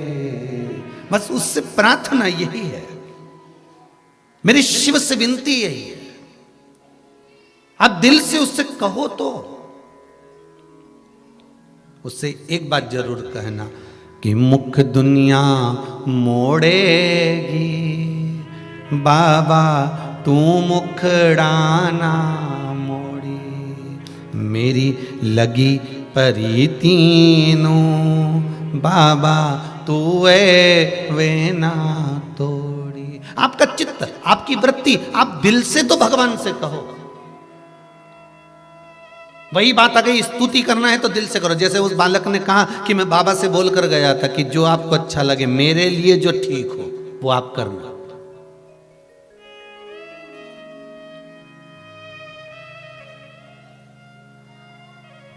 और हमारी आदत क्या होती है, एक लड़का देखकर आए लड़की के लिए, शादी के लिए, और हमने भगवान से क्या कहा, बस वो लड़का पसंद आ रहा, कुछ भी हो जाए प्रभु, पर उसी के साथ शादी होना चाहिए। अब भगवान शंकर कह रहे हैं कि तेरे भाग्य में वहां मत ले, वहां शादी होगी तो दुखी रही। पर तेरे को मालूम ही नहीं ना, तू तो कह रही है कि मैं अपनी लड़की के लिए लड़का देख कर आई हूं, मैं वहां पर देख कर आई हूं। भगवान से प्रार्थना कर दी कि भगवान बस उसी के साथ में ब्याह होना चाहिए, उसी के साथ शादी होना चाहिए। भगवान पर प्रेशर पे प्रेशर, कहीं मालूम पड़े किसी से कह दिया कि तुम ऐसा करो कि उनसे शादी हो जाए, फिर किसी से कहा ऐसा कर दो कि उससे शादी हो जाए। मतलब तुम भगवान पर प्रेशर दे रहे हो। अब बार बार अगर ऊपर से प्रेशर आएगा तो भगवान शादी तो कर देगा, फिर भोग। भगवान ने कहा तेरे लिए वो संबंध ठीक नहीं है, पर तू जान करके करे तो बात दूसरी। हमें जैसे बालक ने कहा कि भगवान से कह दिया कि भगवान तेरे भरोसे पर छोड़ के जा रहा हूं, जो मेरे लिए अच्छा हो वो करना। अगर चाहता तो वो कह सकता कि मुझे वापस नौकरी में लगा दो, मुझे वापस सर्विस में लगा दो, पर भगवान ने कहा कहाँ सर्विस, फिर बीच में कोरोना आ जाएगा, फिर भाग जाएगा, फिर आ जाएगा कुबेरेश्वर धाम। तो भगवान ने कहा एक काम ऐसा लगा दूं तेरे को कि तू बस ये दिल से, हमने भगवान को अगर कुछ कहा है, केवल पढ़ा पढ़ाया नहीं, अब तुम भगवान के मंदिर में जाओ, दिल से जाओ, दिल से। और फिर निवेदन करूंगा, आपका मन करे कथा में सुनने के बाद आपका मन करे कि मंदिर जाना चाहिए तो जाओ। सियोर वाले महाराज का प्रेशर नहीं है कि तुम जबरदस्ती जाओ, और नहीं तो मालूम पड़े घर के लोग तुम्हें मार ठोक के मंदिर छोड़ जाए।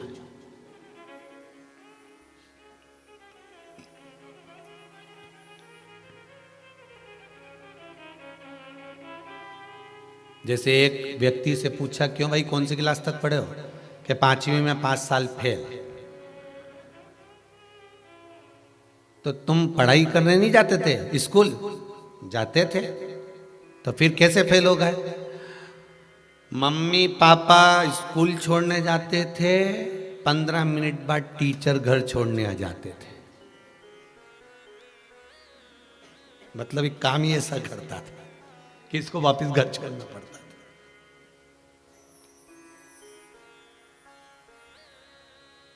प्रेशर देकर किसी से पूजन नहीं करवाना। प्रेशर देकर कभी भगवान पर एक लोटा भी हमें पानी का नहीं चढ़वाना है। हमें तो केवल इतना सा कहना है कि तुम्हारे दिल अगर राजी करे, तुम्हारा मन अगर हो जाए, तो तुम पशुपति व्रत करो। तुम्हारा मन हो जाए तो तुम शंकर जी पे एक लोटा पानी चढ़ाओ। तुम्हारा मन कर जाए तो तुम शंकर जी के मंदिर में दिया लगाओ। मन करे तो तुम भगवान की भक्ति करो।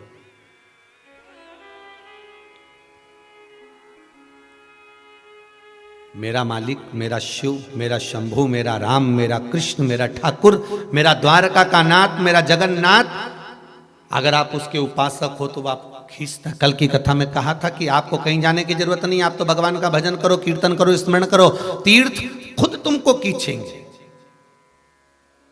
तीर्थ खुद तुमको खींचेंगे। जब व्यक्ति के पास में पैसा नहीं रहता तो कोई उसके पास आता है क्या? जम के बोलो जरा, नहीं आता ना। जितने आस्था पर सुन रहा है, पैसा नहीं होगा कोई नहीं आएगा। और जैसे ही तुम्हारे पास में धन बढ़ता चले जाएगा, पैसा बढ़ते चले जाएगा, गाड़ी बंगला जमीन जायदाद बढ़ते चले गए, शान सत्ता तुम्हारी बढ़ती चली गई, तो बढ़ती चली गई तब मालूम पड़े कि जो पैसे वाले लोग थे ना वो आपको अपनी ओर खींचने का प्रयास करेंगे, सम्मान देने का प्रयास करेंगे कि हाँ अब ये सम्मान के लायक हो गया। उसी तरह जब तुम्हारे भजन का बल बढ़ जाता है, सत्संग का बल बढ़ जाता है, तुम भगवान के मंदिर जाना चालू कर देते हो, तुम भगवान का भजन करना चालू कर देते हो, तो जब तुम्हारे भजन का बल बढ़ जाता है तब तीर्थ, कुंड, सरोवर, नदी, तालाब, ये सब भगवान के स्थान आपको अपनी ओर खींचना चालू कर देते हैं कि तुम मेरी ओर आ। आपको जाने की जरूरत नहीं पड़ती, वो खुद खींचते।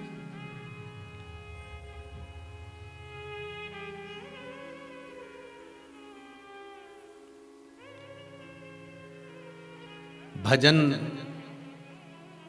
कीमत बढ़ाता है। किसकी? मनुष्य की कीमत बढ़ाता है। एक बच्चे ने अपने पिताजी से पूछा, पिताजी लोहा लंगड़ का काम करते थे, तो पिताजी से पूछ लिया, पिताजी बोले क्या है? मनुष्य की कीमत क्या है? बच्चे ने अपने पिताजी से पूछा, मनुष्य की कीमत क्या है? आपसे भी आपके बच्चे पूछ सकते हैं कि आपकी कीमत क्या है। एक बच्चे ने अपने पिताजी से पूछा कि मनुष्य की कीमत क्या है। पिताजी ने पूछा क्या कहना चाहता है? बच्चा कहता, पिताजी आज के जमाने में मनुष्य की पोजीशन देखकर उसकी कीमत होती है, उसको आंका जाता है।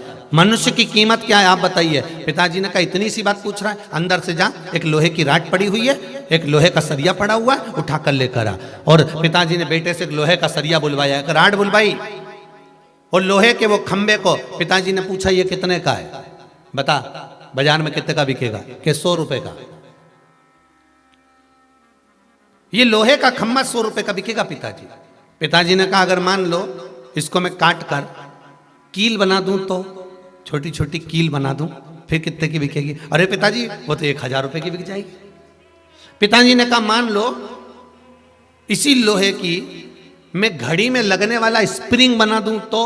अरे पिताजी फिर तो वो और पैसे का बिकेगा।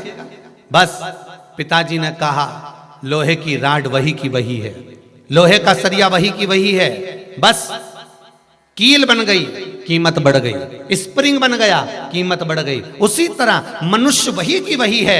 भगवान संसार में जिसको पैदा करता है, एक बाप अपने बेटे से कहता है, परमात्मा जिसको पैदा करता है, भगवान उसको पैदा करता है तो कुछ कीमतवान बनाकर पैदा करता है।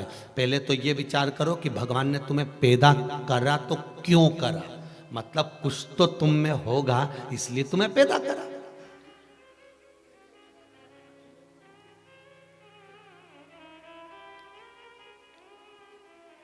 भगवान ने तुमको पैदा करा तो किस लिए करा? एक चोर, कई लोग कहते हैं भगवान ने इस चोटे को क्यों पैदा कर दिया, इस चोर को क्यों पैदा कर दिया। अरे भगवान से तो पूछो कि चोर को क्यों पैदा करा। भगवान बोले, अगर चोरी नहीं करता तो तेरा दिल नहीं दुखता, अगर तेरा दिल नहीं दुखता तो तू मेरे मंदिर में आके कहती नहीं, इसलिए वो सब कुछ कर।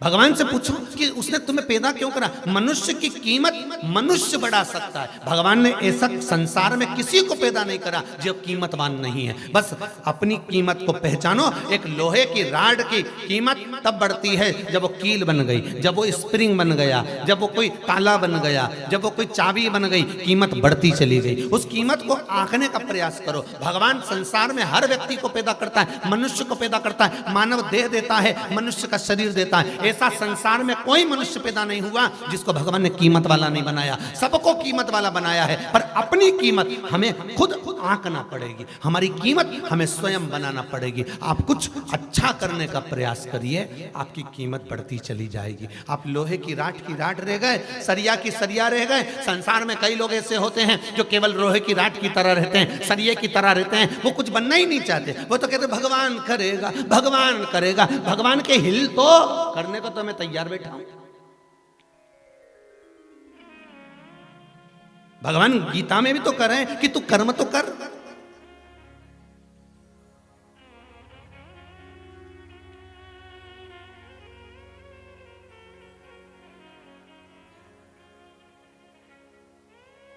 विद्या अध्ययन करो, पढ़ाई दिल से करो, खूब पढ़ो, और पढ़ाई करने के बाद जब तुम्हारा मन विद्या अध्ययन पूर्ण कर ले और एग्जाम देने जा रहे हो, तब एक बेलपत्र उठाकर उस बेलपत्र पर शहद लगाकर शिव को चढ़ाकर फिर जाओ। अब उसके भरोसे पर, जैसे उस बेटे ने कहा कि अब उसके भरोसे पर तो उसके भरोसे छोड़ो, तो फिर खूब पढ़ाई करो, दिल से करो, अच्छे से करो। और दिल से पढ़ाई करने के बाद में शंकर के मंदिर, मम्मी कहे कि जा बेटा शिव के मंदिर जा। मैंने सुना है सियोर वाले महाराज के मुख से कि एक बेलपत्री के बीज वाले पत्ते पर शहद लगाकर शंकर को चढ़ाकर फिर जा। अब पढ़ लिया ना, अब उसके ऊपर छोड़ दे।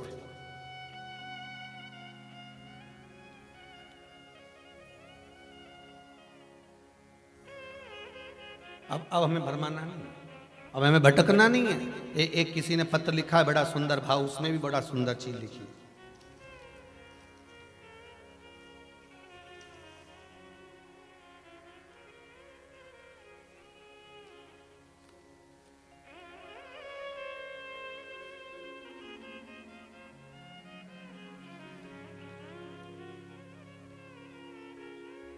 रतलाम मध्य प्रदेश से हूं गुरुजी।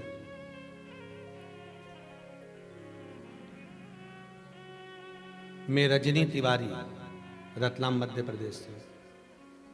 बहुत सालों से सरकारी नौकरी के लिए प्रयास कर रही थी गुरुजी, पर नौकरी नहीं लगी। बहुत प्रयास किया, संयोगवश आपकी शिव महापुराण की कथा टीवी पर श्रवण कर रही। उसमें आपने पशुपति व्रत का वर्णन किया और पशुपति व्रत करना प्रारंभ करा। यह पत्र में उस बेटी ने लिखा है। पशुपति व्रत करना प्रारंभ करा और पशुपति व्रत जैसी करना प्रारंभ करा, मात्र दूसरा ही सोमवार हुआ था और जहां पर मैंने इंटरव्यू दिया था वहीं से ज्वाइनिंग लेटर आ गया और मेरी सरकारी नौकरी लग गई। ये बेटी ने लिखा इस पत्र में, ये बेटी ने लिखा।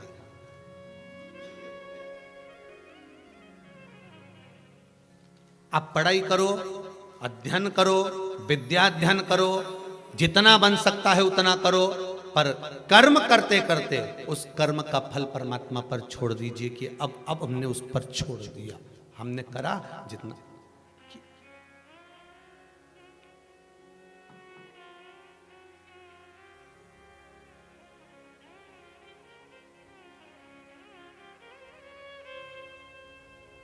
एक पत्थर, एक ईंट, एक कंकर रोड पर भी पड़ा होता है, और एक पत्थर, एक कंकर, एक ईंट मंदिर में भी पड़ी होती है।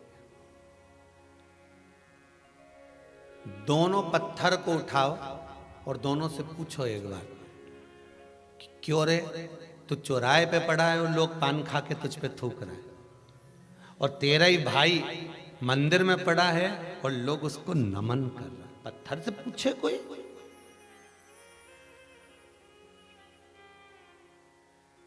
पत्थर वो भी है जो चौराहे पर पड़ा हुआ है, पत्थर वो भी है जो रोड पर पड़ा हुआ है, पत्थर वो भी है जो मार्ग में पड़ा हुआ है। और एक पत्थर महाकाल की भूमि का, एक पत्थर काशी विश्वनाथ की भूमि का, एक पत्थर गंगा के घाट का, एक पत्थर नर्मदा जी के तट का, एक पत्थर कहीं कुबेरेश्वर भंडारी का। पत्थर वो भी है, पत्थर वो भी है, पत्थर ये भी है। दोनों पत्थर को उठाकर कोई पूछे इन पत्थरों से कि क्यों रे, एक तो तेरे पर लोग लात रख रहे हैं, थूक रहे हैं, गंदगी कर रहे हैं, और एक पत्थर पुजारा, कारण क्या है?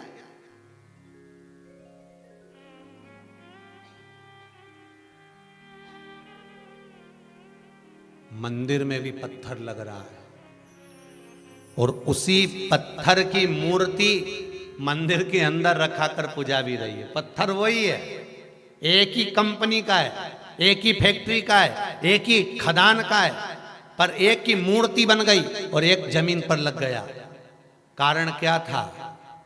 तो पत्थर ने पत्थर से पूछा, भाई ये तो बता कि मैं भी एक ही खदान का, तू भी एक ही खदान का, एक ही जगह से निकले, पर तुझे लोग अगरबत्ती से घुमा रहे हैं, दिया लगा रहे हैं, लड्डू का भोग लगा रहे हैं, फूल चढ़ा रहे, माला चढ़ा रहे, तेरे को अच्छे अच्छे कपड़े पहना रहे, और मैं पाँव में रखाया, लोग मेरे पर चल के जा रहे, जूता छोड़ रहे, चप्पल छोड़ रहे, थूक रहे, आखिर मैंने क्या करा?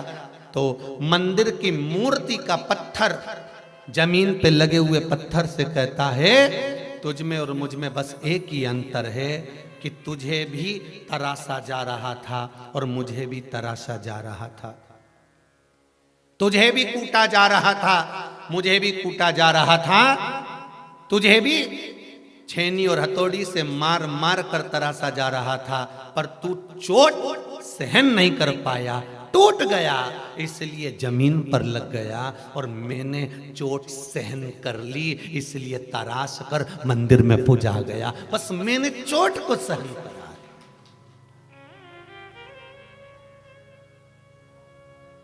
मैंने लोगों की गालियों को सहन करा, मैंने लोगों के अपशब्दों को सहन करा, मैंने लोगों के तानों को सहन करा।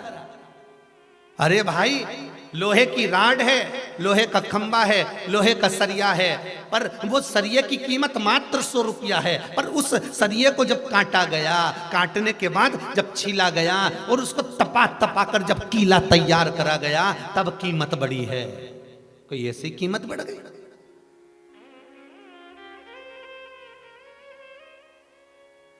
जो ऊंचे ऊंचे पथ पर पहुंचे हैं, जो ऊंचे ऊंचे पथ की ओर बढ़े हैं, कम से कम उनके पीछे का समय तो पूछो कि उन्होंने कितनी चोट को सहन करा होगा, कितने शब्दों को सुना होगा, कितनी गालियां सुनी होगी, कितने ताने सुने होंगे।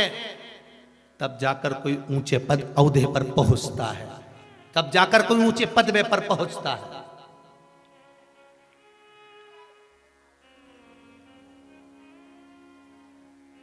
और जिसने चोट को सहन कर लिया, बोला नहीं कुछ भी, लगाए जाओ, और वो पत्थर की मूर्ति बनाने में लगते हैं, घिस रहे पत्थर को हथौड़ियों से, वो बोला ही नहीं, वो पत्थर के मैं टूटूंगा ही नहीं, तू मारे जा, मैं नहीं टूटूंगा चाहे कुछ भी हो जाए। और कहे दुनिया के लोग आड़ा टेढ़ा बोलेंगे, शब्द पर शब्द कहेंगे, ताने पर ताने देंगे, आड़ा टेढ़ा बोलेंगे, तुम टूटो काहे को? कौन ने कहा कि तुम टूटो? पलट कर जवाब मत देना, एक शब्द मत कहना, गाली देने वाला देता रहे, आप शब्द कहने वाला कहते रहे, और तुम टूटना मती, तोड़ने वाले बहुत मिलेंगे।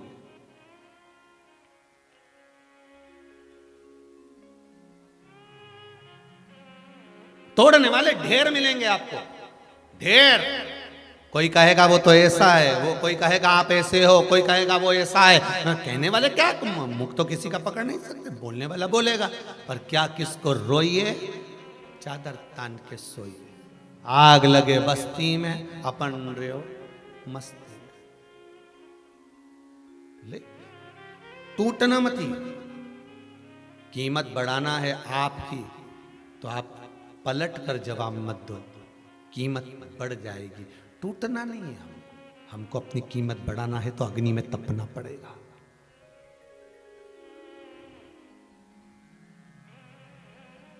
क्या मिलता है? देवऋषि नारद से पूछा गया, सत्संग श्रवण करा हुआ जो समय।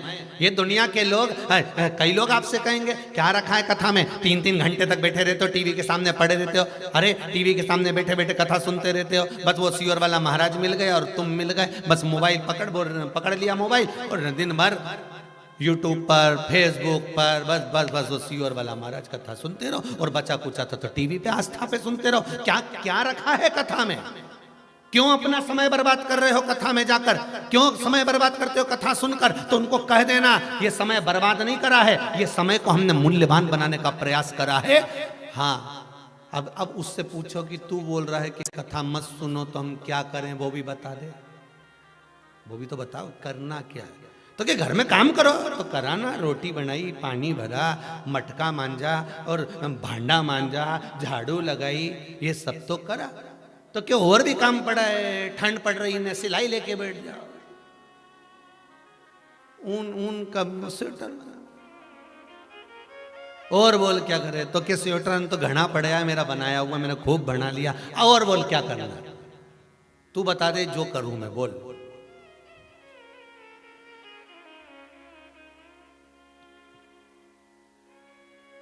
वो एक वो आया था, एक वो कोई का मैसेज था, उसमें बताया वे माँ अपने बच्चे से पूछती है तू बता दे मैं वो की सब्जी बना लो, तो क्या आलू की बना लो, तो आलू तो भी कल ही तो बनाया था। तो तू बोले सो मैं बना दूं, तो के बैंगन की बना, बैंगन तो ये सड़ा हुआ ही दिया है। तू बोले सो मैं बना दूं, तो के लौकी बना, लौकी अब थारा पिताजी के नहीं भाई। तो तू बोले सो मैं बना लूं, तो के गोभी बना लो, गोभी में कीड़ा पड़ी दिया है। तो तू बोले सो मैं बना लूं, तो के टिंडा बना लो, टिंडा तो रिया है पर ये सब बठाया सा आ रिया, खाने में मजा नहीं आया, स्वाद नहीं आया अभी कटी। तू बोले सो मैं बना लूं, तो के भिंडी बना लो, तो के भिंडी तो बना लूं मैं, कीड़ा बहुत रेसा ही दिया, भिंडी भी कड़ली हो गई, नरम भिंडी रहे तो बनाने में मजा। तू बोले सो मैं बना लूं, तो छोरा बोला हमारा भाटा बना ही ले तू तो रहते, अब कहीं करूं तू। तो ऐसा घर का लोग बोले ना कि बस कथा कथा कथा, तो तू बोले सो मैं कर लूं, तू बोल क्या करना, कि बर्तन बर्तन तो हो गया, झाड़ू झाड़ू तो हो गई, भोजन भोजन तो हो गया, अब करूं क्या ये बता। तो अगर भगवान में मेरा मन लगे तो मुझे भी तो अपनी जिंदगी संवारना है साहब, केवल झाड़ू पोछा घर बर्तन ये नहीं, मुझे भी तो जिंदगी संवारना है, मुझे भी तो अपना जीवन संवारना है। करूंगी घर का सारा काम, परिवार भी संभालूंगी, बच्चे भी संभालूंगी, पर मुझे टोकना मती, मुझे रोकना मती। मीरा ने भी अपनी जिंदगी संवार ली थी, ऐसी मैं भी शंकर की भजन कर कर अपने जीवन को संवार लूं, और कुछ भी नहीं चाहिए, केवल भजन कर।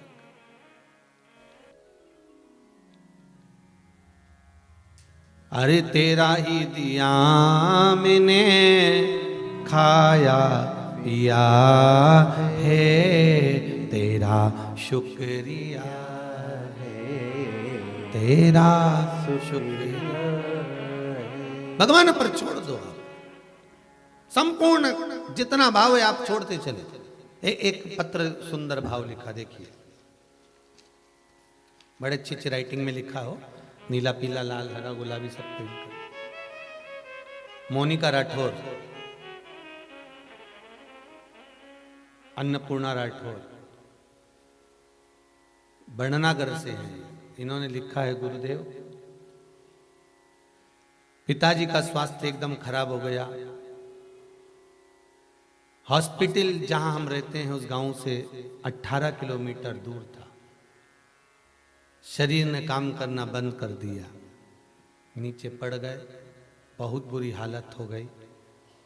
अब 18 किलोमीटर तक लेकर जाना है पिताजी को, और शरीर कुछ भी नहीं है ना के बराबर। गुरुदेव तब मेरे पूरे परिवार ने गाड़ी में जब तक उसको लेकर गए, पिताजी को लेकर गए, तब तक एक ही मंत्र का जाप करा, श्री शिवाय नमस्तुभ्यम। ये मंत्र में लिखा है, इस पत्र में लिखा है। गुरुदेव हम क्या वर्णन करें इस मंत्र का, हम क्या वर्णन करें इस मंत्र का गुरुदेव, इस मंत्र का प्रताप क्या होता है, कोई मुझसे आकर पूछे, इस पत्र में लिख रही है। कहे गुरुदेव हॉस्पिटल में सामने जब पिताजी उतरे तो ऐसी बेहोशी की हालत में पटक कर लेकर गए थे, और जैसी वहां हॉस्पिटल पर उतरे तो पैदल चलकर अंदर गए। डॉक्टर पूछता है इसमें से मरीज कौन है, इसमें पत्र में लिखा है कि मरीज है कौन ये तो बताओ। बाबा की कृपा किसको कहते हैं, शिव भक्ति किसको कहते हैं, केवल आप अपना कर्म तो करो, और कर्म करने के साथ में भगवान पर छोड़ते चलो। अब सौंप दिया इस जीवन का सब भार तुम्हारे हाथों में।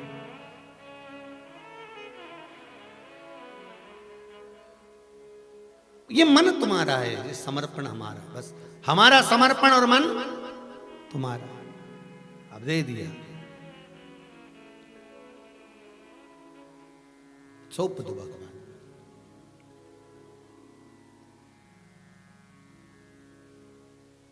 कल कथा में शंकर और पार्वती का विवाह हुआ। ऐसे ही हो गया है क्या? पार्वती जी ने कुछ करा ही नहीं। तब साधना कितनी प्रबल करी होगी माता पार्वती ने।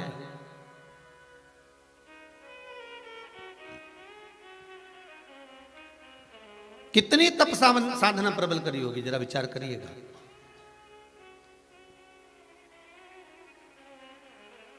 महाराज, पार्वती जी की बड़ी बहन गंगा, और गंगा ने सुन लिया था देवऋषि नारद के मुख से, अगर शंकर की भक्ति पार्वती करे और वो भक्ति करे तो शंकर इसको पति के रूप में मिले, और गंगा ने भी वो भक्ति चालू कर दी थी। अब देखिए जरा, जिस कंपटीशन एग्जाम में आप बैठ रहे हैं उसमें केवल आप अकेले स्टूडेंट नहीं हैं।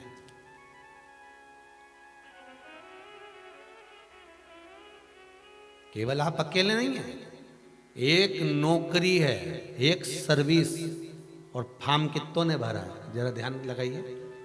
आप लोगों को तो अंदाजा होगा, एक नौकरी के लिए 2000 नौकरी के लिए 200 नौकरी के लिए 50,000 1-2 लाख फॉर्म आते हैं। एक नौकरी के लिए हजारों फॉर्म जुटते हैं महाराज जी, एक नौकरी के लिए।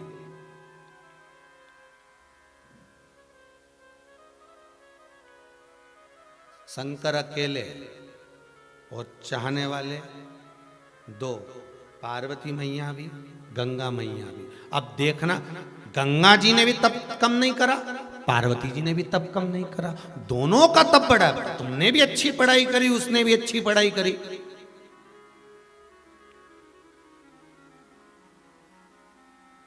तुम भी ना जाने कितनी कोचिंग करे, उसने भी ना जाने कितनी कोचिंग करी। अच्छा, कोचिंग तो एक ही टीचर के पास करी थी, पार्वती जी और गंगा जी ने। टीचर का नाम नारद जी। कोचिंग एक ही क्लास में थे, टीचर एक ही था। देवऋषि नारद ने कहा था कि अगर शंकर भगवान की आराधना करे, शिव की भक्ति करे, तो इसको पति के रूप में शंकर मिलेंगे। तो टीचर तो एक है, गंगा ने भी उन्हीं के मुख से सुना था और पार्वती ने भी उन्हीं के मुख से सुना था। बस दोनों की पढ़ाई, दोनों की विद्या, और जो जुटी दोनों पढ़ने में, जो लगी तब साधना में, ऐसी डूबी, ऐसी डूबी। पर पार्वती जी ने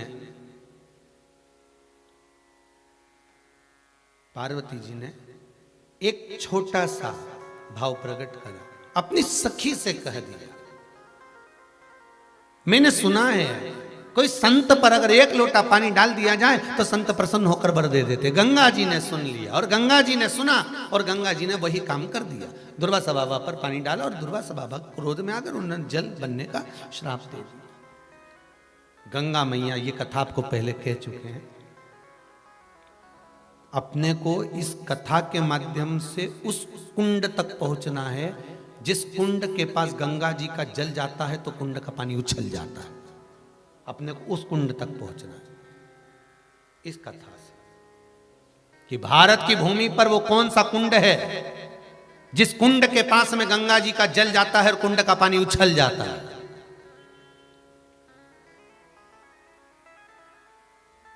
जिस कुंड के पास बड़े बड़े अक्षरों में लिखा हुआ है कि यहां गंगा का जल नहीं लाया जाए।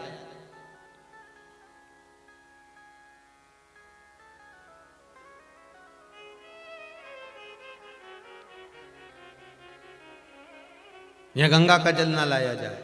अगर गंगा का जल आएगा तो कुंड का पानी उछल जाएगा। हमें इस कथा के माध्यम से, यहां तक कथा तो अपन ने सुनी कि पानी और गंगा मैया महाराज क्रोध में आ गई। गंगा ने हाथ में जल लिया और जल लेकर गंगा पार्वती पर छोड़ने वाली थी कि तूने मुझे पानी बनने का श्राप दिया है, जल बनने का श्राप दिया, मैं तुझे जल दूंगा। शिव जी ने कहा गंगा मत कर ऐसा, गंगा तू ये मत कर। गंगा, पार्वती मेरी अर्धांगिनी बनेगी तो पार्वती तुम्हारी अर्धांगिनी बनेगी, मतलब पास ये हो गई और मैं फेल।